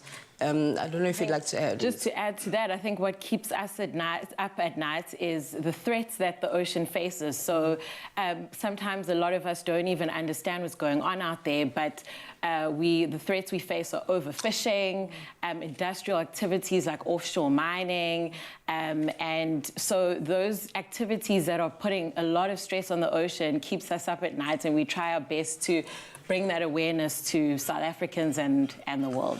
That being said, where does South Africa sit on the scale? What can the South African government do? You say you're about affecting policy. What can our government do to be a part of that shift? And are we doing, and how much more do we need to do? So good question. Prior to 2018, we only had 0.4% of our oceans protected in South Africa. And so government got on a global stage and promised we would get 5% protection, which we did get indeed, which was lovely. But they also got on the global stage and promised 10% protection by 2020. And of course, we're in 2021, and that hasn't happened as yet. So we are still trying to hold governments accountable to the promises that they made by granting us, 10% marine protected areas, just so that we can get more of our ocean protected. So it's still a long, long way away. But I think we're using Youth Day to remind government is such a special thing. Speaking of Youth Day, let's talk about the youth themselves. And I love the fact that young people are speaking about something like this, because it seems like what the ocean might be in the future could be a very different thing to what it is right now. And that's scary. Look at all the magic we've been able to take from it, and knowing that our kids might not be able to enjoy it that much. But what is your message, if you could give it out to Mzansi and the rest of the world, especially the youth that are maybe watching today and maybe want to get more involved, what can they do to help and protect this beautiful blue blanket you speak of? Well, recently the president mentioned that the youth of today have forgotten what it was that the youth of 1976 fought for. Yeah. As if we've lost that spirit. But we are here today to say that that's not the truth. As much as they fought for a cause close to their hearts at the time, we are fighting for a cause close to our hearts that influences and impacts our future. Without the ocean, there is no us. Yeah. So in saying that, we ask everybody, every South African, to please listen to the ocean so that the ocean can be enjoyed by us, our children, and their children as well. And to add on to that, for any South African that's watching this morning wondering what they can do, first thing we'd say is log on to oceanimpact.coza and put your voice, part of 100,000 voices across South Africa that are pushing government to grant us that 10% protection, and also to follow Ocean Impact SA for more updates so people can learn more about the ocean, because you can't care about something that you don't know don't have a connection to, for sure. Following those platforms will really help upskill you in understanding what the ocean is about and doing your bit. You were imagining being a turtle again, weren't you? He was just swimming free in the ocean. People this, G. Come on, man. So I can feel when you go into turtle. I mean, the hairs on my arms couldn't stand any higher just listening to you speak with the clarity, with your understanding of this particular subject matter. And yes, you are exactly right. Yes, the narrative has changed since 1976, but the voice is just as loud and powerful and potent as it ever has been. So thank you for being the tip of that spear right now. Just so inspiring this morning. We will keep pushing those details on all of our social media platforms, but you can follow at Wild Ocean SA to get regular updates and start immersing, educating yourself, get that emotional connection to this beautiful blue blanket as it's been described. And that change starts with us. Now we go from the seas to a guy with an ocean of talent. He's a singer and songwriter, Timothy de Monk. And for your Youth Day edition of Expresso, we thought we'd bring him back to stage for you once more to perform his latest single, which is climbing the charts rapidly. He's joined by the Carters to make it look lekker, because you know what they do, the Carters. So it's called She's the Type. This is Timothy de Monk on your Feel Good Breakfast Show. I won't try to give her my heart, cause I want much more. And I won't die without her love, cause I want much more. And she's the type to cry all night over her past love life. So I won't try to give her my heart, cause I want much more. I won't come back cause you're upset. You had me tripping over you. I'd go out drinking, lose my head, still hoping you'd come back to bed. And even if we could fix the things that we did, it's way too late. You messed with my head. You'd never listen to what I said. I won't come back no more. And I won't try to give her my heart, cause I want much more. And I won't die without her love, cause I want much more. She's the type to cry all night over her past love life. So I won't try to give her my heart, cause I want much more. I know you never wanted anything like this. You wanna go, oh, despite the last kiss. You'll never know, cause you tried to fight it. I wanted love, but you never tried it. And even if we could fix the things that we did, it's way too late. You messed with my head. You'd never listen to what I said. I won't come back no more. And I won't try to give her my heart, cause I want much more. And I won't die without her love, cause I want much more. And she's the type to cry all night over her past love life. So I won't try to give her my heart, cause I want much more.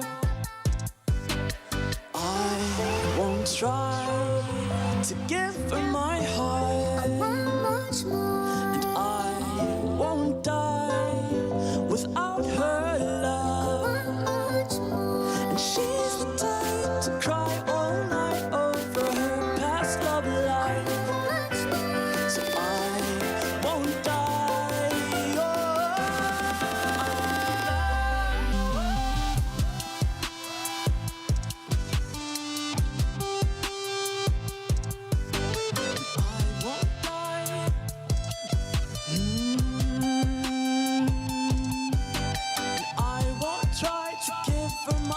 Oh, cause I want much more.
It's my feel-good breakfast show. Welcome back. You're live with Expresso here on SE, where it really has been an inspirational Youth Day. So hopefully you've taken that on board. Right now, we're going to take a healthier turn before we welcome into studio a superstar who will hopefully inspire you on your foodie journey. A healthier you starts with you and your plate. And Koo will be taking us on a very exciting journey as they launch the Colour Your Plate with Koo campaign, a new exciting reality competition show that you can now enter to show off your culinary skills. And this morning we are so proud and happy and excited to be joined by one of the three main judges. They all pack a punch. His name just happens to be Ruben Riffel, who will tell us a little bit more about the show. Thanks, guys. And he's also going to be popping into the kitchen with some great kids' recipes, I think, to help inspire you this morning. Ruby! Okay. But it's always so good to see you. Sorry, I had to. First of all, how are you? How is your beautiful family? How's life, man? Oh, man. Listen, it's great to be back. It's been a while. Yeah, you know, I'm all good. I think we're living through this crazy time in the world at the moment, but I think we're all making the best of it. You know, my kids are fine. They're back at school, doing well there. Yeah, life goes on. Yeah, and they are here with you today. Are they going to join you in the kitchen? Yeah, they. I think when they heard there's an opportunity for them to come and cook with their dad on TV. Is it cooking with dad or being on TV? Yeah, exactly. I'm still trying to figure that one out. But I thought they, you know, when their mum sort of had that conversation, they were very keen to come and do it. So, yeah. I know you're not one to put your money where your mouth is unless you actually take something on board and believe in it. How do you get your 5 a day in? How do you ensure that you've got the right colour on your plate? Graham, look, I think you know it's not always that easy when it comes to kids especially, you know. But the great thing is when you can play around with things, especially like colour. I think it's so fitting the name of, or when we talk about colouring your plate, for example, you know, because colour, even in our industry, is really represents flavour, you know, and you know, you obviously first eat with your eyes. Completely. But it's really not that difficult to be able to do that throughout the day, you know, even when your kids go to school. My wife is quite good with that, especially, you know, in terms of making sure that they have something that's nice and balanced, not only just sweets. It's balanced, and I'm not saying there's no sweets. There's always something there as well. And then throughout the day, you know, and then obviously when they come home at night, I think that's more my job to sort of make sure that everything is there. Because let's be honest, it would be completely unfair if you did your kids' school lunch boxes and every other kid in the class is like, oh, okay, that's you got. That's it. I mean, I got a sandwich. I was actually, someone sent me this beautiful black truffle the other day. They're actually growing them in South Africa, you know, in various parts. And the night before they went to school, obviously, I made like a pasta with some truffles and all sorts of things. And my daughter, Latika, wanted to take some to school. And I said to her, you know, I don't know of any kids that take truffle pasta to school. You know? I doubt any kid has ever taken a truffle pasta to school. Now, Ruben, you're one of the judges for Colour Your Plate with Koo, and I think for anyone watching and considering to enter, what will you be looking for? Are you going to be the strict judge? Look, I don't want to be the strict judge, but I think it's important that, you know, we're honest with people. Ultimately, what we want is food that looks beautiful. But for me, it's really all about the flavor. You know, it's one thing that it looks good on the plate. And obviously, when you start constructing flavors, not just the ingredients, but flavors, it's important to have balance there as well. You can't just have lots of flavors and it doesn't really say anything to it. It's kind of confusing. So for me, it's going to be important how sort of people construct their plates, but also how they construct their flavors. Okay. So it's all about the flavor. Are you the nice chef in the kitchen, or are you hardcore in the kitchen? I can't imagine you being... I'm a little bit of a Dr. Jekyll and Mr. Hyde type of guy, yeah. So, you know, I can be super nice, but, you know, you can also sort of see the other side. Yeah, because you demand perfection. And let's be honest, there's a reason why you're there, bud. They hired you for a reason, yeah. Yeah, but I think you know, for me, it's important to just be straight with people. You know, ultimately, if you keep it real and honest, I think that's the most that most of us can expect. And how cool would that be to get 2 thumbs up from Ruben Riffle? Exactly. Yeah, that's going to be then awesome. It's got real meaning. Yeah, exactly. But how can viewers at home enter? Well, they can buy 3 Koo products. They can put a really nice plate together, you know, color a beautiful plate, take a picture, and then WhatsApp it. And obviously the code word there is Koo 5 a day. There we go. Very easy as that. Easy. There we Good go. luck. I'm looking forward to seeing all of these beautiful, colourful plates. I mean, I need some plating inspo, if I can put it that way. I'm a very bland girl on my plates, like this minimal colour. We will be on a culinary journey. We will be colouring our plates, and Ruben's very kindly going to be colouring our plate this morning. He's going to be in the kitchen in just a moment. Always such a pleasure having you here, my friend, and so glad that you're on board for this. We're going to be back in the kitchen with the kids for a delicious Youth Day recipe, and here is another reminder of just exactly how you can enter to actually feature on Colour Your Plate with Koo. A healthier you starts with you and your plate. Join us on a nourishing journey by entering to be on SABC2's new show, Colour Your Plate with Koo. To be part of the show, buy any 3 Koo products and send Koo 5 a day to 072 741 5357 on WhatsApp. Follow the steps to load a picture of your colourful meal served and stand to win prizes valued at 500,000 rands with Koo. Koo, uzotwala. Here we go. This is our beautiful time where we get to cook and enjoy. And I can tell you now we have an incredible chef, Chef Ruben Riffle here, along with the celebrities today, Latika and Max, who will be helping us out. We're going to do a 4-bean falafel with some beetroot hummus. Chef Ruben Riffle, I've been waiting to cook with you in the kitchen for the longest time. Finally, man. We get this chance together. And of course, we've got the celebs here as well. We mustn't forget, it's Youth Day. It's not about us. It is about you guys. It really is. Now, this recipe, it's beautiful, it's healthy, it's so easy and simple to make. So, Chef, I'm not sure if you want me to guide you because I'm a bit of a chef as well. Yeah, I'd like you to guide me if you don't mind. So, right, Chef, this is what you're going to do. I'm not sure if you ever worked with chickpeas. So what we've done here, we've got some dried chickpeas. We actually let them soak overnight there, Chef. Thanks We're going to pop that into this little blender over here. There? That's correct. Let me do that. I love actually, you know, this is the this is not why I love my job. Thank you very much, Chef. So am I doing it right? I think you are okay. I mean, it could be better. Okay. But I mean, I'll try. so far, Just so the way good. it fell in, This is in the there. way It's not the way you it's need to supposed to be judge, done. Okay.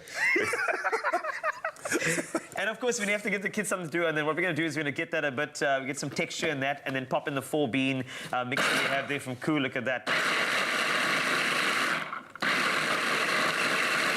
You hear what I said now? No. Okay, exactly. That's how it goes. Okay, great. So while we do this, I'm going to move over to this side, because you guys need something to do as well, right? Okay, while Chef gets this done and dusted. Yeah, they love cooking. So I know mean, you guys whatever. love cooking as well, so I'm going to just pop my head over here between you two while that goes in. So just to let you know. Yes. Can we please have this in height order? Okay. Do you want to? So you want to go Chef here, and then me on the way? Is it like that now? By the way, Max, you and I wear the same apron. Just move across a little bit there, Max, and then there we go. Okay, now everything is all right in the universe. Welcome to the Ruffle family. This is us. Hi, I'm Carl Ruffle. You have to ruffle your feathers in the kitchen. Mr. Andre. Right, so this is what we're looking for. Max, I want you to help me. Can you help me out? Okay, great. Latika will send you help. So what we're going to do here, could you open this tin over here for me?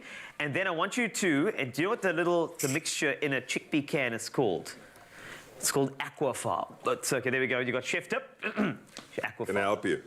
There we go. Okay. Not that strong this morning. And this is great. And then I want you to take my Koo beetroot. I want you to open that for me, please, sir, because we're going to need that. We're going to pop that into this. We drain this off first, eh? We're going to drain that off. And you know what? This is way too hard. Is it hard? Can I give it a shot? Let me see. I'm not sure if I can just... I'm almost there. Almost there. Almost there. I got it. It's there. Ah! Thank you very much. Can I tell you, if I didn't open that, that would have been very embarrassing on national TV. And that's what I did. Actually, my head is sore now. I won't mention this again, but just to add to that joke early on, and then we move on. I've always wanted a middle child. Really? Yeah. Oh, one with funny hair. This is great. This is big for me, you know? Okay, so now we've got the aquafaba. But you know what that's really cool for? If you blend it up, right, you can actually make like a version of whipped cream. And a lot of people who are vegan, they use the aquafaba for that. That's a chef tip. You see? Yeah. I love how I'm giving tips to the chef as well. Look at that. And it's because of that consistency, eh? Look at that. Yeah. Hey, how cool is that? So now I need you guys to teamwork over here. We're going to get all of those, and that's going to go in there. We're going to need the aquafaba a little later to loosen it up, so you go in there. And then I want you to take like a tablespoon of that, and I want you to pop it in the blender. We're doing this together. I'm just here as a supervisor, just in there. Look at that. And just be careful if you're going to, don't ever work with a white t-shirt and beetroot, just letting you know. Because you know that's a bit of a... Can I help you? And let's see, this is the joy. Go. There we go. And Chef, do you guys do a lot of cooking at home together? Yeah, we kind of, you know how it is. You know, I think it starts with, people always talk about their love of cooking, but I think it has to start with your love of eating. So true. You know, so how else are you going to eat if you can't prepare something for yourself? So, I mean, Max is a bit more of a fussy eater. Oh, really? And Latika, I think she takes more after her dad, so we try anything. Oh, that's cool. We just go all out. Can I guess Max just goes for like the carbs? Chips, roll. He likes a little bit of that, but he actually loves, it's funny, he likes the sweet stuff, but then he also goes all the way over to broccoli and Brussels sprouts. Yeah. I am so impressed with you. You understand, this is why you're growing faster than I am. It says you like the vegetables. It's so important. That's beautiful. Okay, so what we're going to do with this, we have this little lid over here, and we're going to pop that on over there. So what I'm going to do is just to loosen it up a little bit, we can use a touch of that aquafaba and put it in here, just so that it's not too stiff in terms of consistency. But we're going to blend it up first to just make it happen. And this is going to be our hummus. I don't know how you say it, Chef, but I like saying hummus. It sounds very fancy. Are you ready? Let's do that.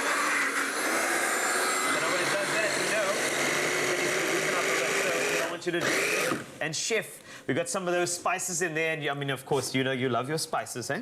So we've got our coriander, we've got our cumin over there as well, we've got the paprika, we've got tahini, we've got onion. So I'm putting all of that in here. All of that in there. You even got some of the chickpea flour as well. I think just the tahini, we'll put a little bit of that in there. Oh, I love that. Let's do this. Tahini. There. So that's like a sesame paste. Yes, indeed. And it's a taste. You know what I like about it? The bitterness. I love it. The bitterness is so beautiful. It's so balanced. Oh, it's great. Okay. Ba-da-dum, bum, bum. We're going in there, and we're doing that. By the way, you're next for that one. Eh? I'm going to leave that to you. You can just tighten that at the end, put it on there. Because I don't want to do too much, because, I mean, this is about Youth Day. No, but I love that I mean, like you said, it took so long for us to cook together. I know. Why is it taking this long for us, you know? But that's how it goes. I will biscuit and franchuk soup, and we can do this again. Look at that. Look at that consistency. You did that, by the way. That wasn't me. That was all you. Are we allowed to do that? Yes, you can. So I'm going to move over here. Looking good, chef. So can we make some of these now? Absolutely, please. So we use tikka. You and Max can do that. I mean, love it. That's the shape that we after. So maybe if you... That's how you know you got it. A little bit. Look at that. Ah, look at that. That's how you know you got it right. Can you open it and keep it over your head? Like you do with egg white. I would love to, but, you know, it would be a bit orcs. But, I mean, since you want me to. Can be good. We got the best consistency, and I mean, you're going to try it at home as well. We got the recipe available to you, expressoshow.com. And while we do this, we're going to make this together. It's a great thing for the family, and I think on Youth Day, we have to cook together. We have to be together. We're going to finish this up as well, which is the mix that'll be later. We've got a pre-mix that we've done a little earlier, and this is something for the kids to do. And Chef, what we're going to do is, in the pan, we go... Fry them off. Great.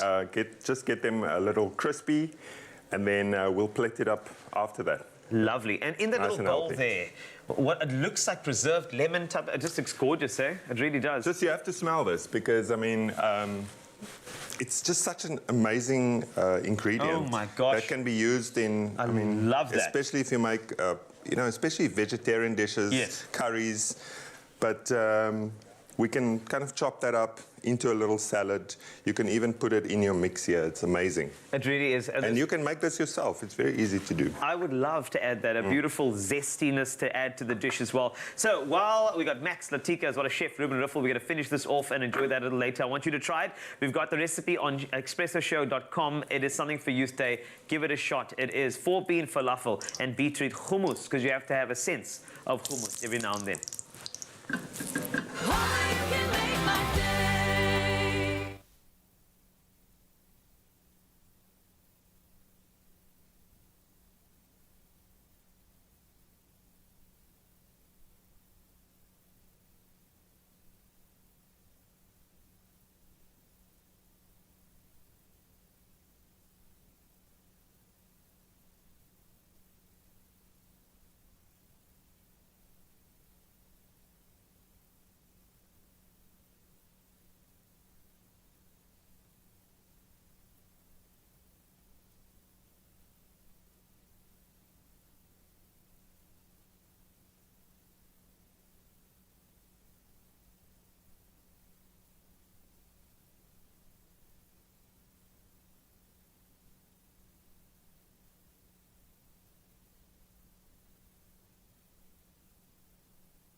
Nourish your skin with Ingram's Tissue Oil and Rich Body Care range for 48-hour rich moisture.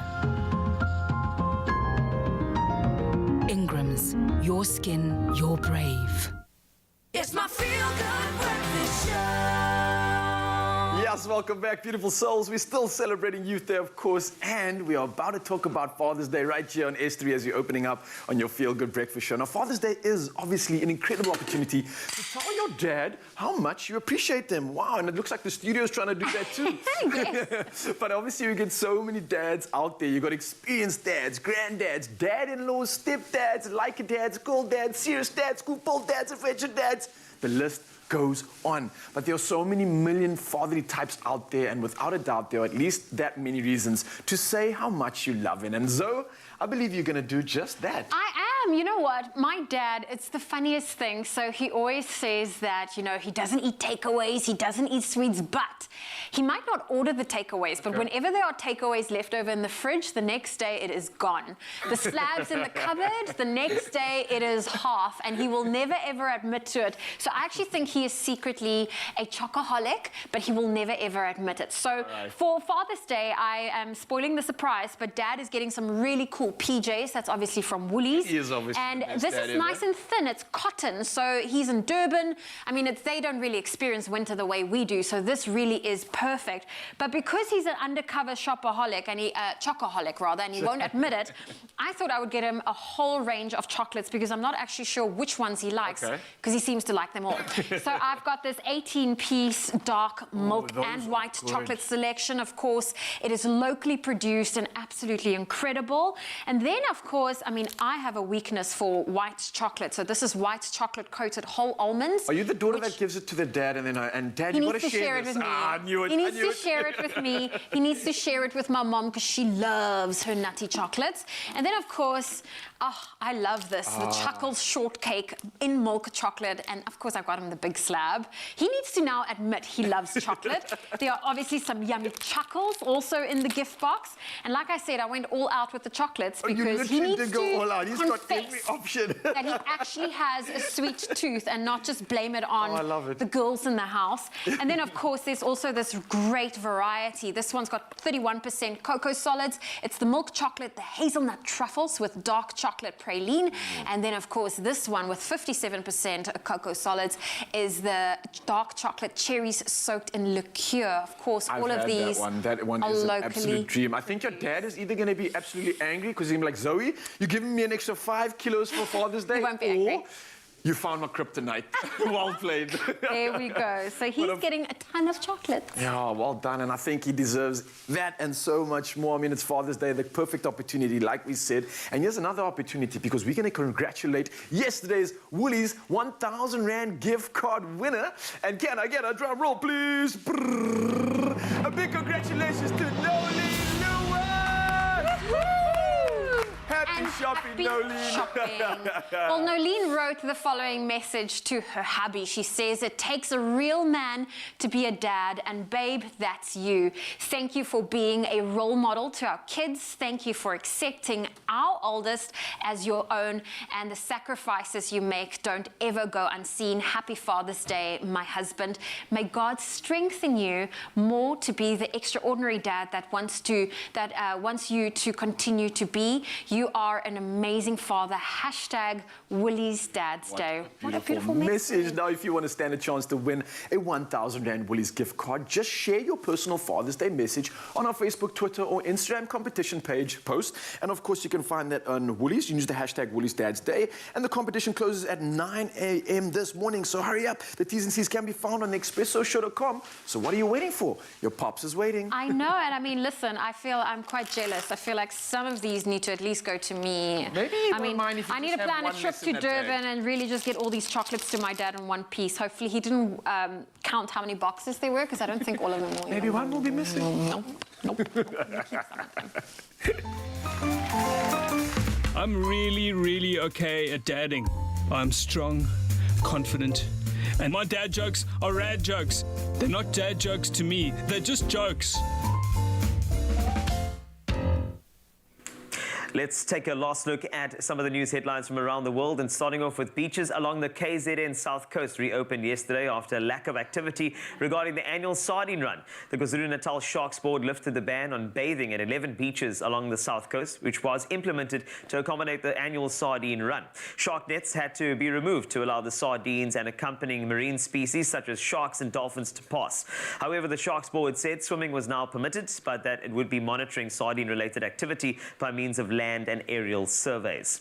The South African Democratic Teachers Union has welcomed the announcement that 300,000 doses of the Johnson & Johnson COVID-19 vaccine would be available within days to vaccinate SA teachers. The pharmaceutical company Aspen said earlier that the doses would come from abroad. This follows after Aspen had to destroy 2 million doses at its plant in Gqeberha due to contamination at a US factory. SATU says the education sector has been ready to start vaccinating teachers since last week. On to international news, Kenya says it will honor Somalia's invitation to restore diplomatic ties and reopen its embassy in Mogadishu.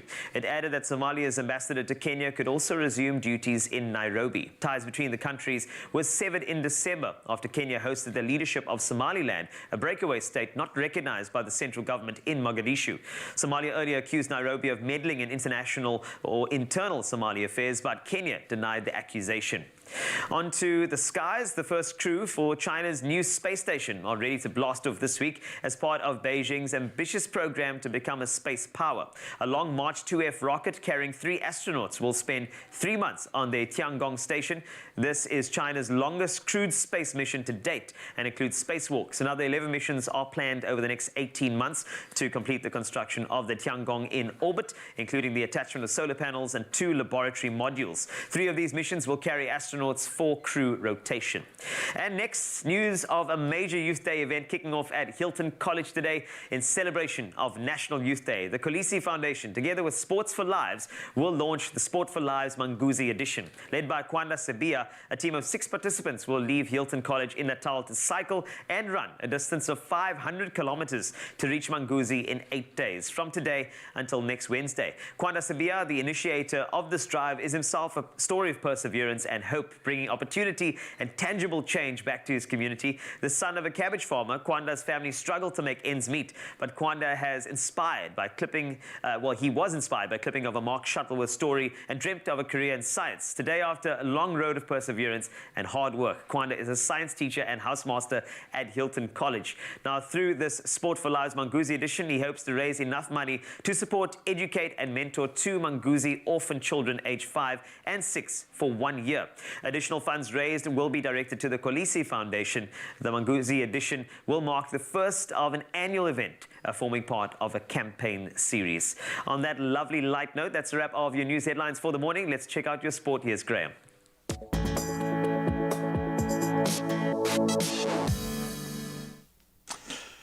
Thanks so much, Carl. Well, let's start with rugby, and a reason for rugby fans to celebrate. 4 of South Africa's rugby teams will be joining 12 Pro 14 clubs in the United Rugby Championship, which will kick off in September this year.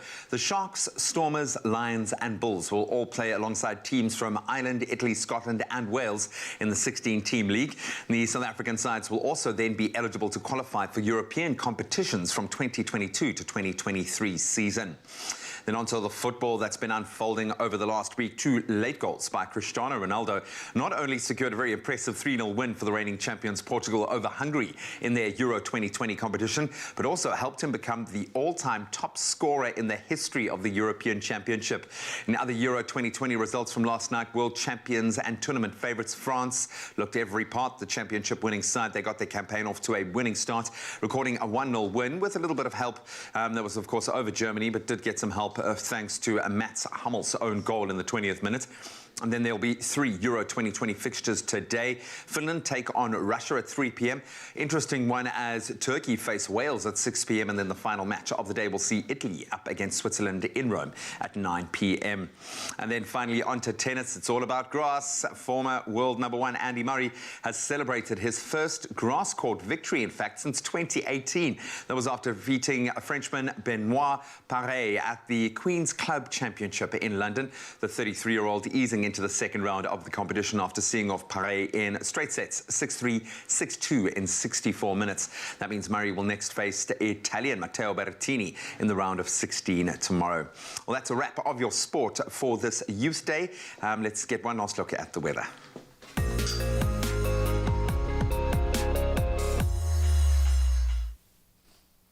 Thank you, Graham, and we are sending a big thanks to all of our viewers that have so enthusiastically stepped up to share their beautiful sunrise photos with us.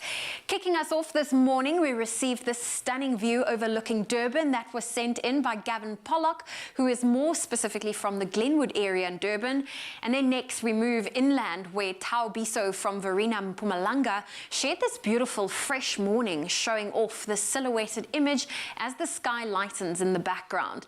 At 7 o'clock, this beautiful image of the sun rising over the horizon over the ocean was shared by Iris Martin from Port Edward. And last but not least, one of our regulars, Nick Lombard from Bosmansland in the Northern Cape, shared this photo after some morning showers in his area. If you would like to share your sunrise photo with us, just head on over to the Expresso Facebook page and don't forget to include your location so that we can provide you with a brief weather update for your area. And while we enjoy experiencing a sunrise from your parts of South Africa, we also have some international viewers tuning in on both YouTube and the Africa channel in the US, and for them we also want to say good morning. And wrapping up your weather bulletin, we're going to feature Santa Fe, the capital of the state of New Mexico. It is considered one of the world's great art cities due to its many art galleries and installations, and is also recognized by UNESCO's Creative Cities Network. Today, if you're in Santa Fe, expect mainly cloudy and very warm conditions with a thunderstorm in spots in the afternoon with a maximum of 33 degrees Celsius. And now for some welcoming news for the environment and animal lovers is that the European Parliament yesterday took the first step towards making cages for farmed animals a thing of the past. Responding to a petition which had garnered some 1.4 million signatures from more than 18 member states over the past few months, the EU Commission was requested to come up with legislative proposals to ban caged farming. Last week, the resolution, dubbed End the Cage Age, was passed by an overwhelming majority, 558 in favour, 37 against and 85 abstentions. Now, the vote marked a historical day in the fight for a cage-free Europe. By adopting the resolution, the European Parliament brought the EU a step closer to finally ending the cruel practice of caged farming, which every year condemns some 300 million animals to live in a cage. Well, on that note, that's where I leave your morning headlines. Let's quickly take one final look at your temperatures. If you're in Polokwane, expect a sunny day with a low of 6, a high of 21. Mbombela, 11, reaching a high of 27. Sunny in Pretoria, 7, 21. Johannesburg, 7, reaching a high of 19. Sunny in Mahikeng, 23 is your high. Klerksdorp, 5 with a high of 23. Partly cloudy in Kimberley today, 6 reaching a high of 24. Bloemfontein, a cool 2 as a low, reaching a high of 22 for today. Richards Bay, 14, 28. Pietermaritzburg, 10, 27. Durban, 17, 26. Partly cloudy in Mthatha today with a low of 8, a high of 25. East London, 13, 24. Craddock, 3 with a high of 24. Gqeberha, 11, reaching a high of 20. Partly cloudy in George today with a high of 20 degrees Celsius. If you're in Cape Town, slightly cooler with a low of 13, a high of 19. Worcester, expect a low of 8 with a high of 18. Sutherland, a cool 1, only reaching a cool 11 as a high for today. And partly cloudy conditions in Uppington today with a low of 9 and a high of 25 degrees Celsius. That's where I leave your weather on this Youth Day. If you have a beautiful sunrise photo to share with us, please do so on the Expresso Facebook page. Thank you, Zoe. Okay, by the way, we're not doing dad jokes, but we're laughing. I can't move faster, man. This is why I lost in the challenge, because I can't. Okay, you're going to have to drop the one that you just dropped to me that said, "What's why I'm smiling." What do you say? How do you know that you're a rooster? How? You just cock-a-doodle-doo.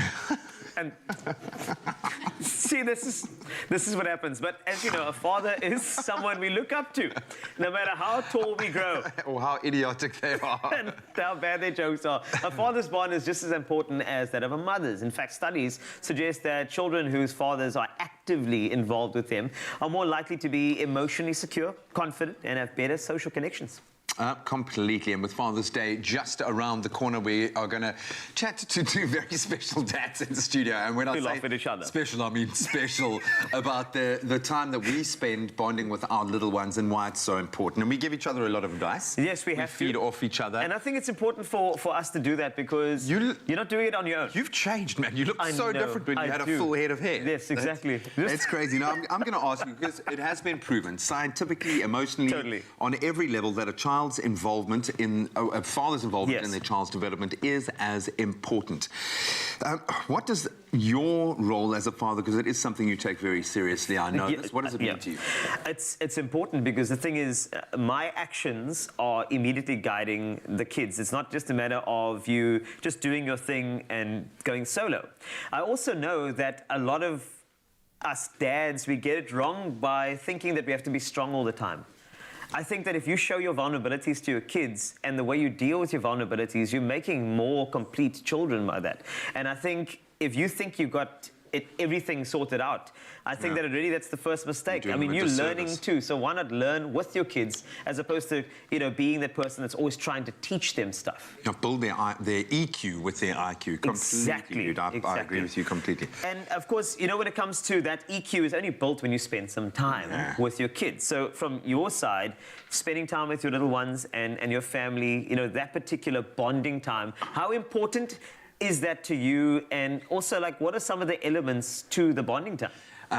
Getting outdoors is, that's my boy. Oh. When he had his little monk hairdo, man. I love that mohawk. Starts with a mohawk. He was man, he was trying to pull it off, man. He was trying to pull it off. He's rocking it. But when they had that in-between phase where the hair's fallen out and then they're getting the new growth. But that's my boy to a T. He is always laughing, he's always smiling. And I find when we are out in nature, he is at peace. So I love getting into a forest like Newlands Forest, Kai Forest. We'll pack our little lunch box, we'll get some snacks, and that's where. And it was a big turning point for me because we used to go to a lot of lengths to make from scratch. And then after Kath McGaw, who's our dietitian, working in the pediatric space, kind of ran me through what Purity and her have been doing in the product development over the last 5 years. Now it's just as simple as taking, a bag of a multigrain cereal, like snacking cereal, maybe a little bit of, and there we go. The chocolate is great. The honey flavor is also that's actually good for dads awesome, too. And then I'll strap Georgia to the front of me so we can walk. And now these days I'll let her kind of roam free a little bit, and then we'll kind of wander. And I let Jack kind of guide us through the forest and let him just do his thing. Yes. And then we'll get to a point where it's all calm. And we sit and we have our snack and we just chat, and it's amazing. That for me, in that space, is one of the most enriching things. And get your kids into nature. And not only that, but also you're sharing a meal together, and it's not like you and of course mom having the meal on the side, and then it's a togetherness, which is fantastic. Completely, man. Dads trying to figure this out, that are nervous, that are feeling maybe a little overwhelmed. What advice do you have for them? I think it's actually okay to be overwhelmed. It's okay to need advice. I don't think you should be doing parenting alone. Yeah. I think you have a significant other, but then also I do believe that there is a big problem with us men, is that we don't talk about what we feel as often as we should. Yeah. And we think we have to do this thing alone. And I don't think you should do that. I think that you should completely trust somebody, talk, say, I'm a bit scared. I don't think I did the right thing. The punishment that I used there, I think I went overboard. You don't have to know it all. Yeah, exactly. And I think that's the beauty of parenting. That's why we have that lovely African proverb, it takes a village to raise a child, but it also takes you to open yourself up as an individual and say, I don't know everything, but I'm welcoming in every single bit that I can to make sure at the end, which is the entire goal, that we raise kids who are independent, emotionally intelligent, and are ready for a world that is constantly changing. Yeah, completely, man. Take the pressure off. I love what you said, because there comes a huge amount of guilt with being a dad, where you kind of feel like you've made a mistake or you haven't done it right. Have That's moments pride. with your little ones. That's the reward is the time and the intention. And if you take that very conscious step to be actively involved and be present when you're with your children, even if it's difficult to carve out the time, just make sure that when you're there, you are there. And for all you father figures out there, have a wonderful Father's Day. Please, your families, do enjoy it on Sunday. And remember to be there for every single little step of the way. Becoming a parent fills you with delight, nerves, and questions. Now, an original South African app has the answers. Whether you're expecting your bundle of joy or raising a preschooler, the Purity Journey Journal app is a breeze to use. Sign up for free and choose from a host of features, including 24/7 medical assistance, expert tips, and milestone tracker. Sign up to the Purity Journey Journal app for whenever you need some guidance along your parenting journey.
It's my feel-good breakfast show. Welcome back to Feel Good Breakfast Show, and I look forward to these moments where I can say, welcome back to another installment of the Culinary Hotline Bling. Ting, ting, ting. Excuse me. Public holiday. Right, I have to, it is the extra, you know what I'm saying? So we are joined by one of my, in fact, probably my favorite chef. It's obviously Chef Clem, then it's Ruben Ruffel. I need to say that out loud and to you right now so that there's a witness. So if you have any questions for Chef Clem, the number one, then you can just send through those. All you have to do is, I mean it, call us on 021-110-552 and we will answer that question. And today, I've got a question off the bat, my friend. Off the bat. I'm ready for it. Okay, it's around biscuits. Are you ready to skit your biscuit? Let's start there. When last did you skit your biscuit? I'm not talking about when you wake up in the morning and you stretch and your leg just hits out. I mean properly. Properly skit. Do you realize I work in radio? Yes. So there are opportunities, especially with Zoe. Yes. Where I skit my biscuit proper. Wow. In fact, it's not even it's so hard that it's actually more of a rusk. That's how you skit it. You skit your rusk. So, Veronica Isaacs, it's a Facebook comment that came through. Hello, Clem. What? Why does my biscuits come out hard and not soft? You have to add that at the end. Talk to me. Veronica. That's it's about the flour yes. to fat ratio. All right, I've got to stop doing this. Well, I feel like it worked. Anyway, but you continue. Actually, flour to fat ratio. Now, how does this... So the thing is, the ratio... It's like science, honestly. Yeah. Baking is like science. Not everybody gets it right. So please, give us the step-by-step layman way to do this. It's also, sorry, I left out, it's also about the sugar. Okay, right. So the more flour you end up adding to a biscuit, the more snap, the harder biscuit you're going to get. All right. The more fat and the more sugar you add to your biscuit, you're going to get a more softer, chewy biscuit. Okay. So if you want a biscuit, like a chocolate chip biscuit, yes. Okay, for instance, we sometimes like those chewier ones. Oh, yeah, yeah. You're going to reduce the amount of flour, add extra fat, which we normally go for butter. Yeah. And play around the sugars. Don't just use white sugar. Use brown sugar, light brown sugar, and a bit of white. So get a bit of flavor. You get that soft chewiness. Okay. Play around with it. Just make sure when you do look for a recipe, type in there chewy Okay. biscuit, not short biscuit. So it's ratios. It's ratios, it's life. Okay, it is indeed balance. Balance. You know, a little bit of this, you're going to get a result like that. A little bit of that, it happens. This all looks very, very cool, but I love it. I love the fact that you answered that, and I hope that assists you. Of course, if you just follow Chef Clem, I guarantee you that the guy will have some recipe there for you. I've got another one for you, if you don't mind. I hope that answered your question, but over to Portia Lorica. This is also a Facebook comment, and it says, I'm looking for a really delicious biscuit recipe. Please, Chef Clem, on this topic, I'm not a fan of choc chip recipes and cookies because I can't find really nice choc chips, okay? So can I grate some normal chocolate into the biscuit batter? Let me know. You can absolutely use any chocolate that you want. Chunk it up how chunky you want it, how fine you want it, and just add it into the batter. Just if the recipe says, for instance, the original recipe says 100 grams, yes, try and keep it to that 100 grams. Also, you're going to start having to adapt the other quantities of everything inside that biscuit. But I'm going to help you with a biscuit. Okay, cool. Okay. Can I just ask you one little thing? Yes. What are your opinions on freezing the chocolate prior to putting it into the batter? You can totally do that. Okay. What's going to happen then is it's not going to melt as fast. You'll keep a bit of the chunk in the biscuit. Okay. If you don't want your biscuit to, your choc chips to kind of settle to the bottom of the biscuit, yes, dust your chocolate in flour. Oh, yes. It's a bit of friction, helps it levitate within your biscuit. Do that. Or else what happens is it sinks to the bottom, chocolate melts at the bottom, you get a beautiful chocolate melted bottom, but you can't see any chocolate from the top. Okay. Yeah, it's... I love the fact that you added that, though. So you're going to help out. Are you going to give us a little bit of a demo? We're going to make cool. Biscuit your biscuit. Biscuit. Oh my word. Can I just mention to you, right, if you're on any websites like expressoshow.com to get recipes as well, I just want to let you know, don't accept the cookies unless they're from Chef Clem. Never accept the cookies. Just telling you, don't. Only from him. All right, I'm ready. Right, okay. Softened butter. Butter, how much? How much about? If you want this recipe, check it out on Expresso's. Oh, thank you. He doesn't. Sorry, I curveballed him there. I'm going to say it is 327 grams. I'm going to say 250. Perfect. I'm going to say 250. 250? I'm going to say 250. I like that. That's the Chef Clem, the instinct, the spider sense, but in the kitchen. I like it. 250. Right, so we're doing that. So that's all beautiful. Is it room temperature, Chef? I popped it in the microwave for like 5 seconds just to kind of, because it's cold outside. Yes, it is. So just to bring it to temperature a bit, get it to the microwave just to become a little softer. To help you also with the creaming of the sugar and the butter, I'm using icing sugar, not gewone suiker. Okay. Okay. All right, it's very fine. Very fine. It's fine. Yes, it's fine. fine. Like you. Yes, I can't pay this man enough for the compliments. I know. Just although the last month's EFT bounced, but okay. Right, moving along. You are taking the icing sugar and you're doing the beautiful marriage between the two. And now the fats are now interacting with that finer grain of the icing sugar.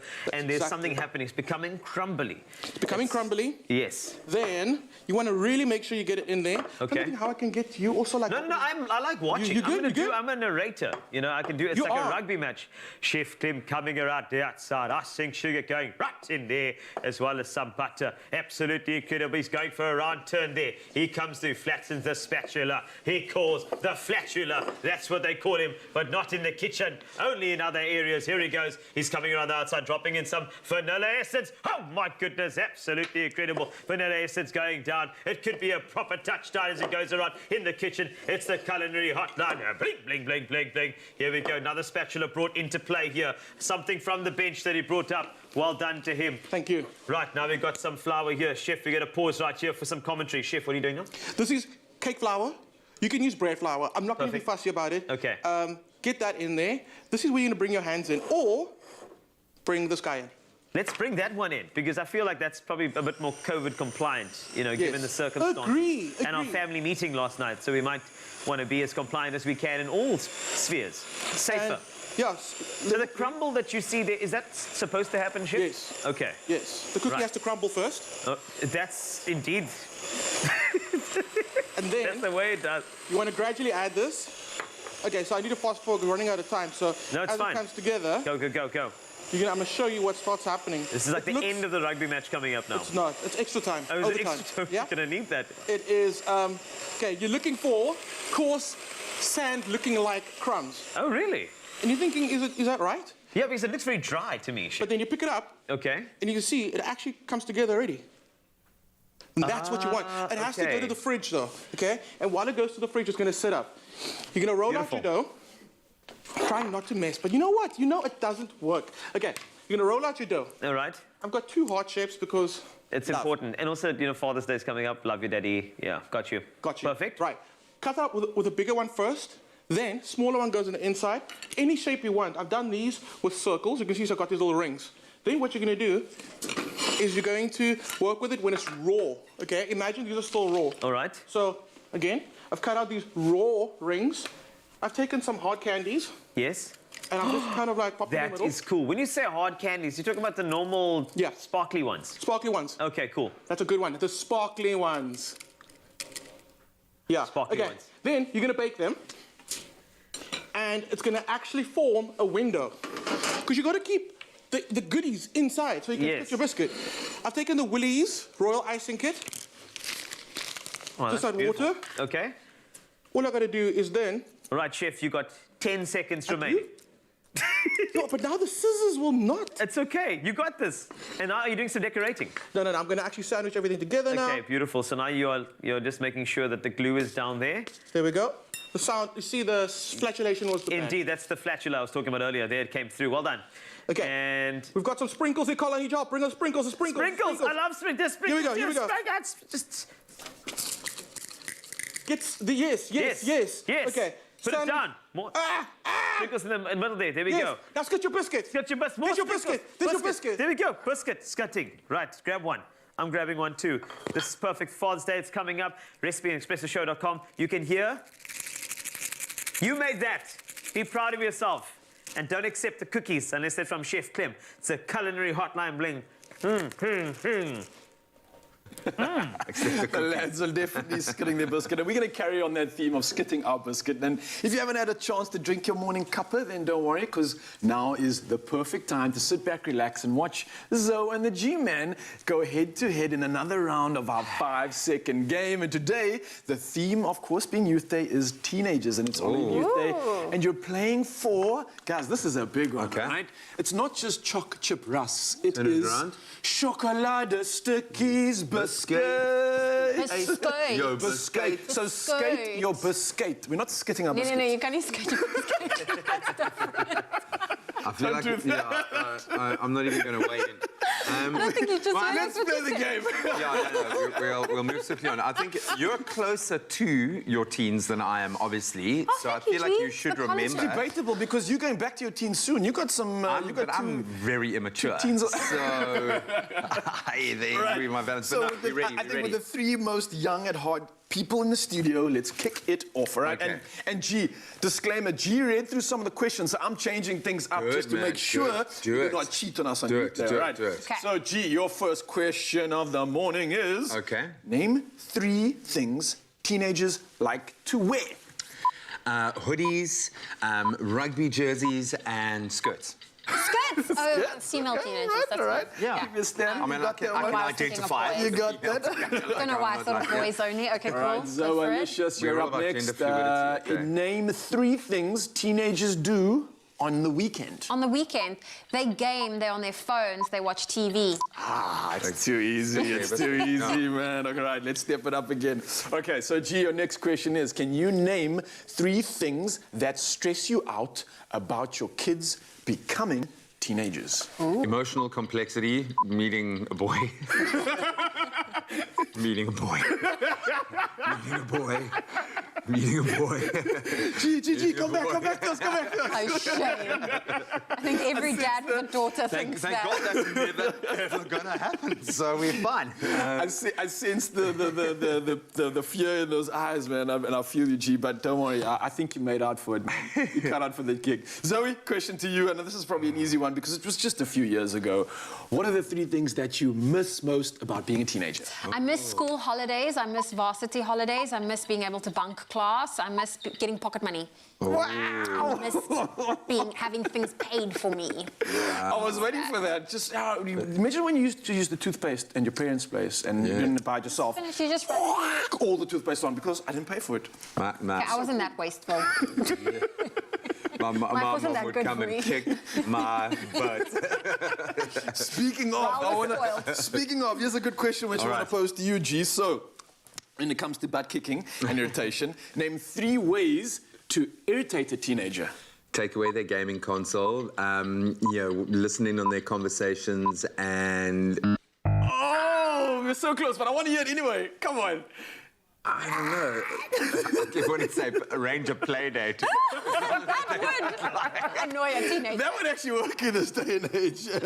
All right, so let me ask you, name three things that make teenagers happy. Boys, girls, cell phones, video games, TV, money, TikTok, YouTube. internet, Wi-Fi password. I was going to say, Wi-Fi passwords would be a no. That's like 3 points on its own. That's what they're always asking for. That unlocks everything. Zero ping.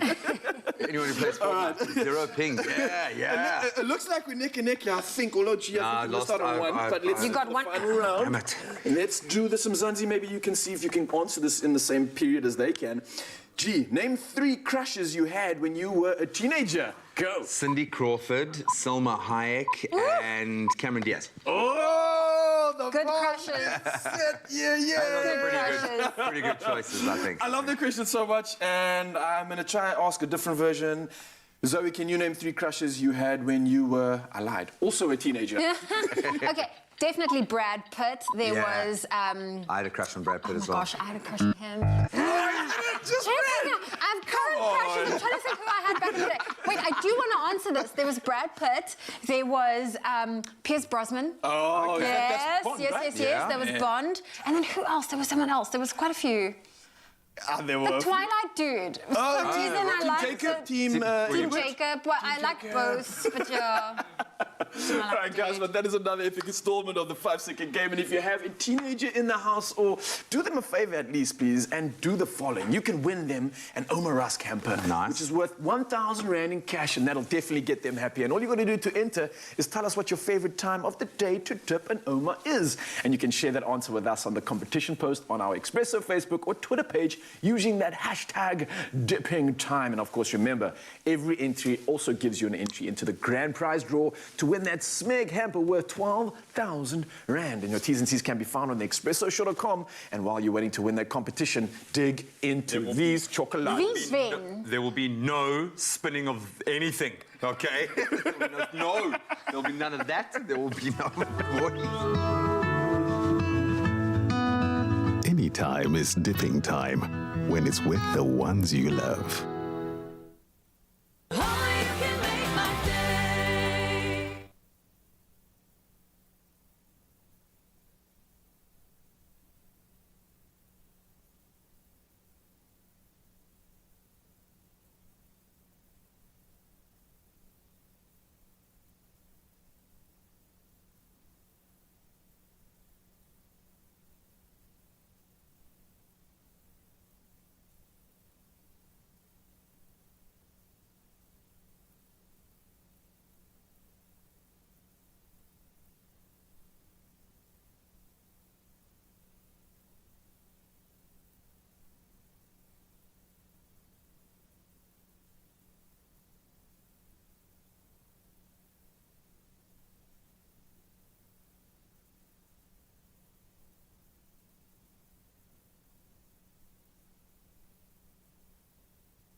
It's my feel-good breakfast show. All right. We are in our Father's Day mode. Yes, we are. We are reveling in it, and now one of my favorite things is coffee, and I would just really like a nice cup of coffee made for me on Father's Day. So according to artist Gabriel Barr, it doesn't matter where you are from or how you feel, there's always peace in a strong cup of coffee. Yes. Preach it. I totally agree. Coffee really makes my rushed mornings feel a little bit more peaceful, and Espresso's compact and stylish Essenza Mini is the perfect companion to make amazing quality coffee, no matter how rushed you are. My beautiful fiance actually bought me one of these. This was my introduction to Nespresso a few years ago on Valentine's Day. And I've never been, to this day, I've never been able to top it as a gift. And we've now obviously kind of moved on to a bigger version because I'm creating more coffee, but this is awesome. And now that I always dreamt of having this next to my bed. You know, this is so powerful, can I tell you? A friend of mine came over and he said, I drink your Nespresso for enjoyment. Usually I just make coffee at home and it's just to wake up and get the caffeine in me. No. It was the biggest compliment of my life when somebody said, no, I love your Nespresso because I enjoy it. I drink it for peace. Yes. We want peace and serenity. Okay. So we've got our little milk action going here. Right. So yeah, you can have either your lungo or your espresso. And I'm going to start. What do you want to go with? Let me pick one for you because okay, no, you do it. I'd be happy with any. So my new favorite at home is actually Colombia. Yeah. So this one over here. Yeah. This one is absolutely sensational. It has got this. There's some notes to it that I really enjoy. It's just it's stunning. Yeah. It really is. If you were to pick one for me, what are you thinking here? I am going to go with an Ethiopia to keep it African. Ethiopia. Okay. Ethiopia. Because Ethiopia is it's beautiful. It really is. Can I show you how to get it out? Show me. This is quite a unique one. Oh, look at you. Delicate. Okay, you do that one for me. With an Ethiopia, lovely flavor profile, well balanced, not too acidic. Okay. And I'm going to pop that little baby in there. And I'm going to make you a... And I love this little process over here because it really shows that you're actually putting some effort in, especially for Father's Day. You've got the milk going, and it's really gorgeous. Do you have the milk frother? I do indeed. You know what I do? You know what I do in here? I do oat milk in there, and it froths so beautifully. It really is. It's gorgeous. And I think for some reason the oat milk as well as the Nespresso, you get you know that real beautiful rich flavors. The flavors that these capsules are giving to you, you can actually it's elevated by oat milk as well, in my opinion. Just smell that. Can I just smell that? Use every ounce of my... How's your milk? Thank you very much. Do you want a drop of... I would like to. You can just throw that in there as well. And I hope I can. And I want to encourage more and more people to try your beautiful espresso without any sweetener. Okay. Because I feel like that's how you get the full bodies, you don't need flavors, and that's how it goes. You can, but you really don't need it. Okay, so you chose a Colombia for me. Okay. I'm also loving the Colombia. The La Cumplida is actually a region in Nicaragua, believe it or not. So they come from the same base, but this obviously uses that fermentation method. The fermentation process, and you actually really get that sweetness on the nose as well as on the flavor. There's just something really deep and beautiful about that as well. But this Colombia, the reason why I like it is that Colombia is just a... Nice to say. It's a nice word to say. Yeah, because you can say... No, that's why it's such an enjoyment. Like it's really cool. Because when you say this one, I know. Say it again. La Cumplida. Gangster. That's it. So that's what I'm saying. Like, you know, when you do it, when you're making coffee for the pops, you can say, hey, Dad, I made you a Colombia. They're like, hey, gracias, son. But it does feel like, Colombia does kind of feel like a traditional home of coffee. So, you know... Can we just have a dad cheers, please? Oh, that's beautiful. Wait. Okay, just go for it. I'm ready for you. I'm going to stand by right over here. Take the edge off. To the dads, to the Nespresso as a gift. Yeah, man. For the milk. I was thinking, like, it's great to make your dad a cup of coffee, but buy him an espresso machine and he'll be happy. He'll feel like the Mac Daddy. It is Father's Day this Sunday, and if your dad loves coffee as much as these two papas, then Nespresso has a Father's Day promotion where you can save up to 10% when you purchase an Essenza mini bundle, and that comes with 10 sleeves of coffee for free. That'll take you a while, hey? Well-balanced cup of coffee there. That's the whole idea. You know, as a dad, you need to be well-balanced. So this is the perfect one. Okay. It's delicious. Happy Father's Day. With every cup, we cultivate some of the finest coffee in the world, celebrating farmers as artists, elevating every coffee moment. Because with every cup, precious coffee preserves the beauty of our world. Nespresso. What else?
Nourish your skin with Ingram's for Men, enriched with triple glycerine.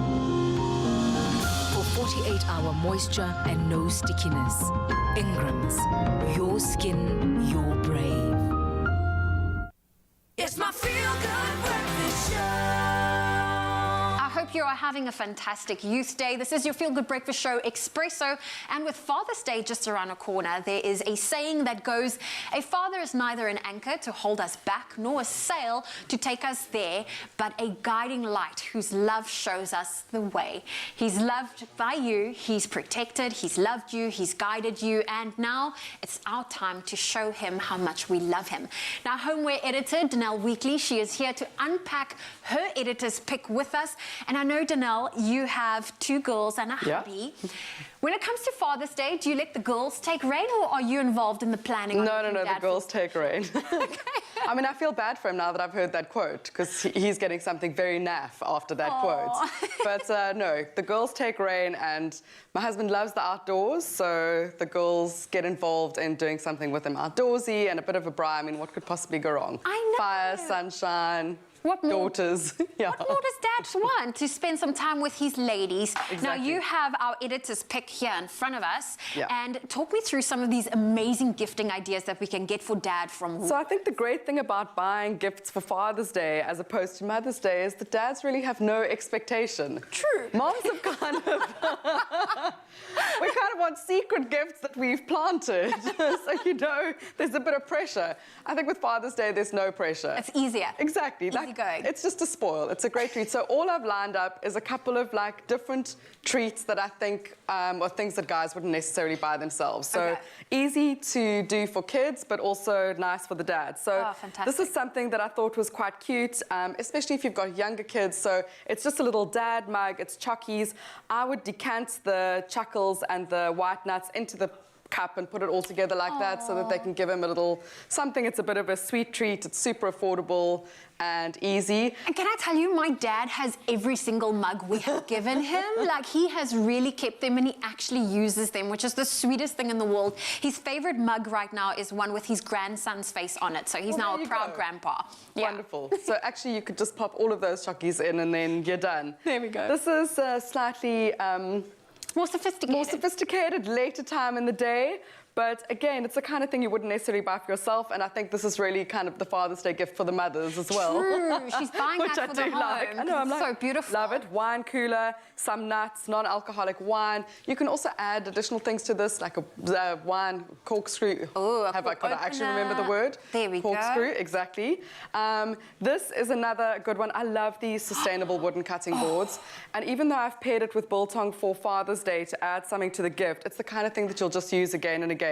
Steak from the bride, little antipasto platter for 2. It's really, these are super useful and beautiful. I love that. And also it's great, I mean, I know you get proper cheese boards, but what a great thing to just serve some beautiful different on a table. cheeses and crackers and some fruit, and then boom, you can entertain the whole family. Exactly. Safely. Exactly. And then this one I'm quite excited about because I have seen this little USB lighter in front of me. You know how much I love those USB fire lighters. Because it's electric charge, so you simply just bzzz, and then it works. They're brilliant. I need one of these for This is the outdoor Braai Guide gift. Yeah. So it's a big suede glove. They're super durable and they've got padding inside so you can't burn anything, most notably yourself.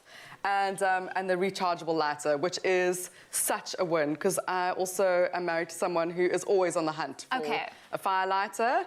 And those are brilliant. I love And this them. one's amazing because you actually They can light just charge romantic it. candles and other things as well. It doesn't just need to be braai fires or winter fires to have your hot chocolate and chockies. So. I know. Well, Danelle, it's always so good to have you here. Thank you for showing us the great and awesome and exciting gifts to spoil Dad this Father's Day. And of course, if you would love to get your hands on any of these amazing gifts from Woolies, you can shop it safely in store. You can do so online or even through the Woolies app. Out of these 4, which one would you pick for yourself? I know it's for Dad, but which one would you give to Dad for yourself? Yeah. Gift to Dad for myself? This one. Ooh, it's a... I'm going to take the station. Okay, I'll the station's take the for board. me.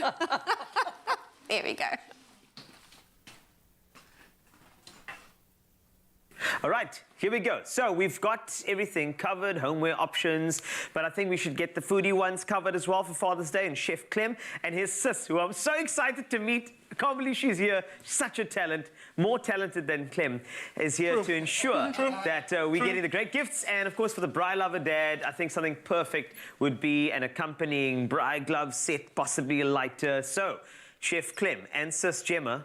By the way, Gemma, it's been honestly a long time, and now I get a chance to say hello to you. How are you, man? I'm good, and you? Fantastic. Happy Youth Day. Thank you. That's fantastic. All right, so back to you. Yes. Talk to me about some of the ideas that you have for Father's Day. I'm excited. Man can braai, and really well. So I thought, let me kind of spoil him and getting some extra treats, because you gotta like step up your arsenal every year. You know, gotta bring in new equipment, new recipes. Indeed. So first thing I did was got him a good recipe. Book. Beer, food, fire. That's basically flirting. Mom, I did not. That's flirting. Okay, so you hold this. That's good. Okay, there we go. There we go. And you can say you got that one then. Yes, okay. perfect. Right. Then, every single braai needs a good marinade. Okay? Yes. And we go with the original. This one, or the smoky one. It makes all the difference. This is what makes your neighbors jealous when you're busy braaiing. That is what because you're smelling the sugars come off in the smoke, and you're like, hey, what is that? Also, how about a quick tip with marinade? I think sometimes people don't use marinade beautifully, and they should. So, marination versus some other sort of, marination where you would sit, let's just say your chicken in some buttermilk overnight. Give us the quick difference, just to add it, yeah. Yeah, so if you want to really marinate something like chicken very quickly, okay? You always take your chicken out the fridge before the time. Great. Put this on and leave it on the counter. Don't put it back in the fridge. Don't put it back in the fridge. The meat will absorb the marinade quicker sitting at room temperature. And it is safe. It is safe. For the longer it sits in there, the meat's going to become tender, become juicy. It's going to take on those flavors. And then when you do braai it, because it's sugar on your chicken, raise the grit up there. Lower heat. Everybody's happy. Lower heat, better meat. And thank you. And do you know where I learned that from? Where? My dad. Oh, you see, this is what our dads, they taught us, man. They taught us. So let's go to the other one. What do you have there? If you don't have a smoker, but you want the smoke, you go for the hickory smoke extract. This stuff is amazing. It is amazing. It's pure extract of smoke. It's got that signature smoked meat flavor in the bottle. You don't need a lot. That's why it's a small bottle. Indeed. There's a few drops. My dad loves this stuff. He puts us in a bit of mayonnaise, a little bit of spiciness in there. Smoked mayonnaise. That's his vibe. Just tighten the top when you put it back into the pantry. Please do. Otherwise, you're going to have a smokehouse, and you're like, wow, it smells so good in here. Tighten the top. Just a dance tip. Tighten the top. Great. Then, the last one is, this is actually a treat for Gemma and I.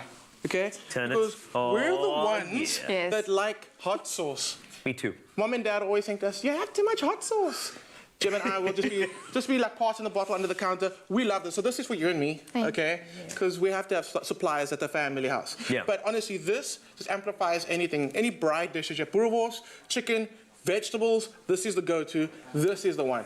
Last one, possibly the most important one, the potjie pot. And that's a classy one. It's not the traditional one you find at anybody's place. If you get your dad that, it's like he brings it out and he walks past the people at your house, when we are allowed people back at our house, with it in the hand. Right. Yeah. And this is the flat bottom one, which means you don't need to find that special equipment to put the three-legged pot down. This works on the stovetop, on the grid, directly on the coals. Bake in it, like broil in it. Anything you want to do in it. Potjies, just go crazy with it. This is the all-purpose potjie pot. It is. This is what you need for Father's Day. Done. Great. So, we got the book. Got the book. Make sure you get the plans going. Marination happening on the counter, not in the fridge. We got some peri-peri just to enjoy the chicken thereafter if you want to add a bit of extra heat. You've also got the smoke over here. And this is, if you don't have a smoker, you can always just add that in. And then you've got the beautiful receptacle for making a braai excellence for your pops. And that is the potjie, done and dusted. What else do you need? Do you think Dad's going to like it? He will love it. There we go. Okay. Got your sorted pops. Thank you so much. And if you want to get your pops sorted, go to woolworths.co.za. You can shop online or on the app or go in-store. We're going to be in trouble.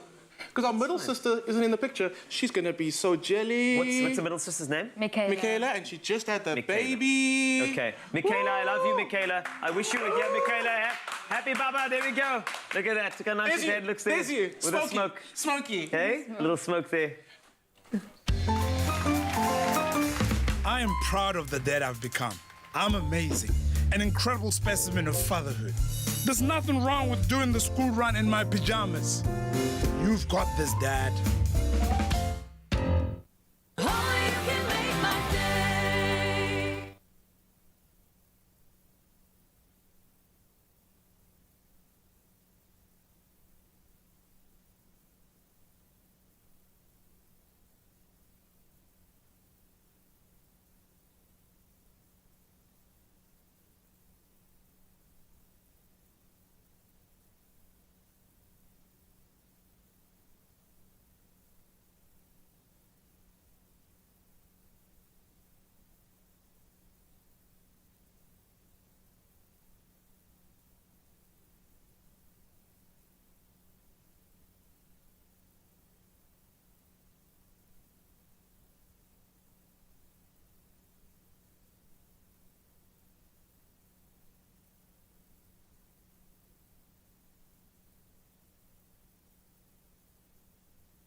It's my feel-good breakfast show. Welcome back. You're live with Expresso. I'm going to talk really fast because we've got just a few minutes to enjoy a game of music match. Timothy DeMonk is here, and in preparation for his showdown in the Muay Thai ring, we're going to put him against our resident heavy hitter when it comes to our favorite game, music match. All right, he's good at this game. He's got whatever. I know he is. Encyclopedic knowledge of music. I know he is. Okay, but is he ready to sing the line with the word? We'll find out. So this is how the game works. I'm going to give you a word. You've got to sing me a line of a song with that word in it. Okay. Cool. Easy peasy, man. You got this. We're going to start with our first word, and it's peaches. Go for it. I got my peaches out in Georgia. Yeah, that's it. Oh, we carry on. Yeah, we carry on. Oh, damn. I always thought that word was something else. Oh, what do you think it was? Yeah, no. Yeah, no, that's peaches. Definitely. It's just peaches. Yeah, It's just okay. peaches. Thank Otherwise, you. we would have picked it Well up. done. Great start. Great start. Let's hit it up. What's okay. Carl's first word? what is Oh, baby. Oh, baby, baby, baby, oh, like baby, baby, baby, no. Done, say, done and dusted. Beautiful, Justin Bieber vibe. beautiful, I like it, I man. like it. Channeling the Biebs. Let's get our next word for DeMonk. It is Sunday. That Maroon 5 song. Sunday. Can I help? You can. Yeah, please give me a hand. Sunday morning, morning. Damn. Hey? Okay. So Wow, I feel like he dominated you there in that round. He really next round, no, give it to me He next caught round. you with a next bit of a round. 1-2. He feigned to the left. try and and then take- I'll try and take he you out. followed it Bob with and a weave. Beautiful straight Bob and right. weave, Bob and weave, that's all. All right. These boxes. Let it rain down, Carl. Your word is rain. Oh, I'm singing in the rain. Old school. He is good at this. Singing in the rain. Yeah. What a glorious feeling. I'm happy again. Thank you. And that's going to stick in your head for the rest of the That's day. gonna be stuck here now, damn. Beautiful tone. I loved it. Thank you. And now our next word for Timothy is... Do it. Home. Sweet home, Alabama.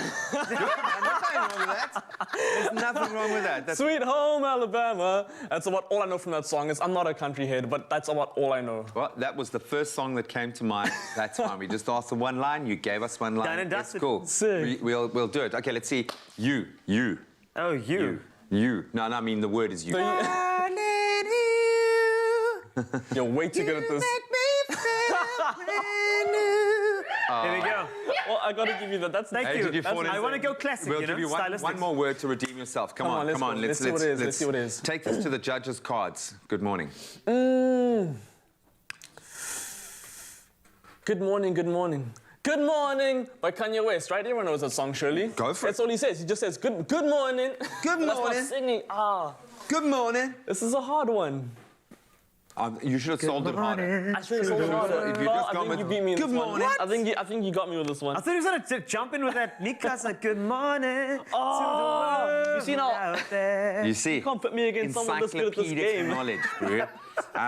You could have even made up a song and I could have made called up it a one of song. your own, and we couldn't have disputed. Well done. Thanks, thank you, Brilliant homie. showdown Thanks there, for Carl. You are demolishing still me. the reigning champion. Am I? You're a legend. Your new music Thank you is a very much. legendary. The whole vibe is amazing. Good luck with the fight. Thank bro. you guys all Good so luck much. with the fight. You're going to be a superstar in the ring. Let's inspire you with another Youth Day performance. Ding, ding, ding. Oh, and it's going to be a fabulous performance because on Expresso, we are all family, and Chef Clem's younger sister, Gemma, she's with us in studio today as she performs for us, and she's behind the piano. Gemma, how old were you when you started playing the piano? I started playing the piano when I was 8 years old. 8 years old, and I know you're going to be playing us a Bruno Mars song. Which one did you choose? I'll be playing Count on Me. Oh, well, there we go. Listen, we're going to end off Youth Day with a beautiful performance from Gemma Pedro. There you go. Thank you.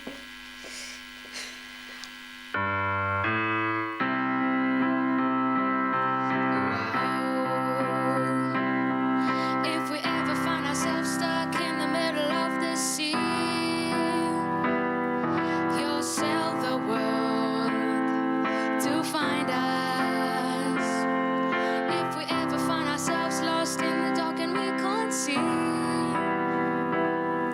you'll be the light.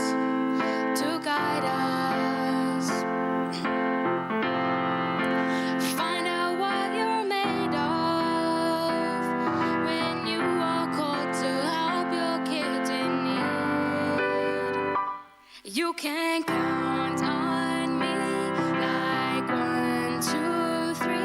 I'll be there. And I know when I need it, I can count on you like 4, 3, 2. You'll be there. 'Cause that's what dads are supposed to do. Oh yeah.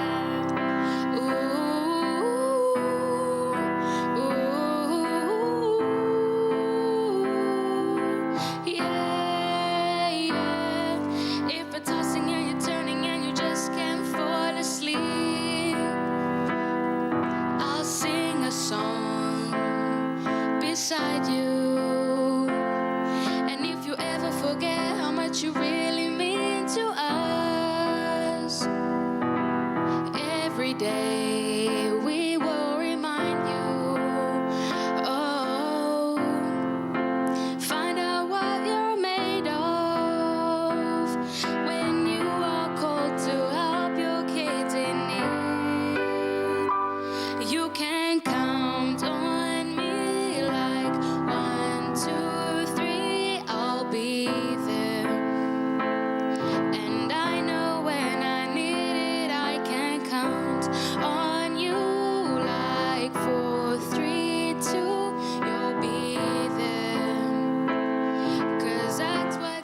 are supposed to do. Oh yeah. Ooh, ooh,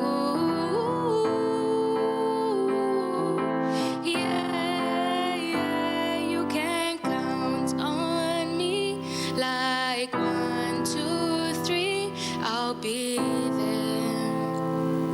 And I know when I need it, I can count on you like 4, 3, 2. You'll be there. 'Cause that's what dads are supposed to do. Oh yeah.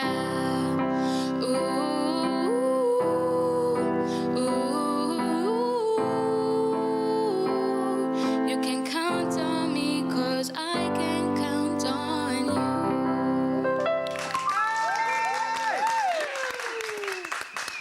Gemma bringing the beautiful vocals on your Feel Good Breakfast show as we wrap up what's been an incredible Youth Day show. Oh, it's been amazing. Tim, you've been amazing, my brother. Thank you so much for blessing us with your talent, dude. Stay safe in the fight, my brother. You all stay safe and enjoy commemorating Youth Day. We love you. Mwah.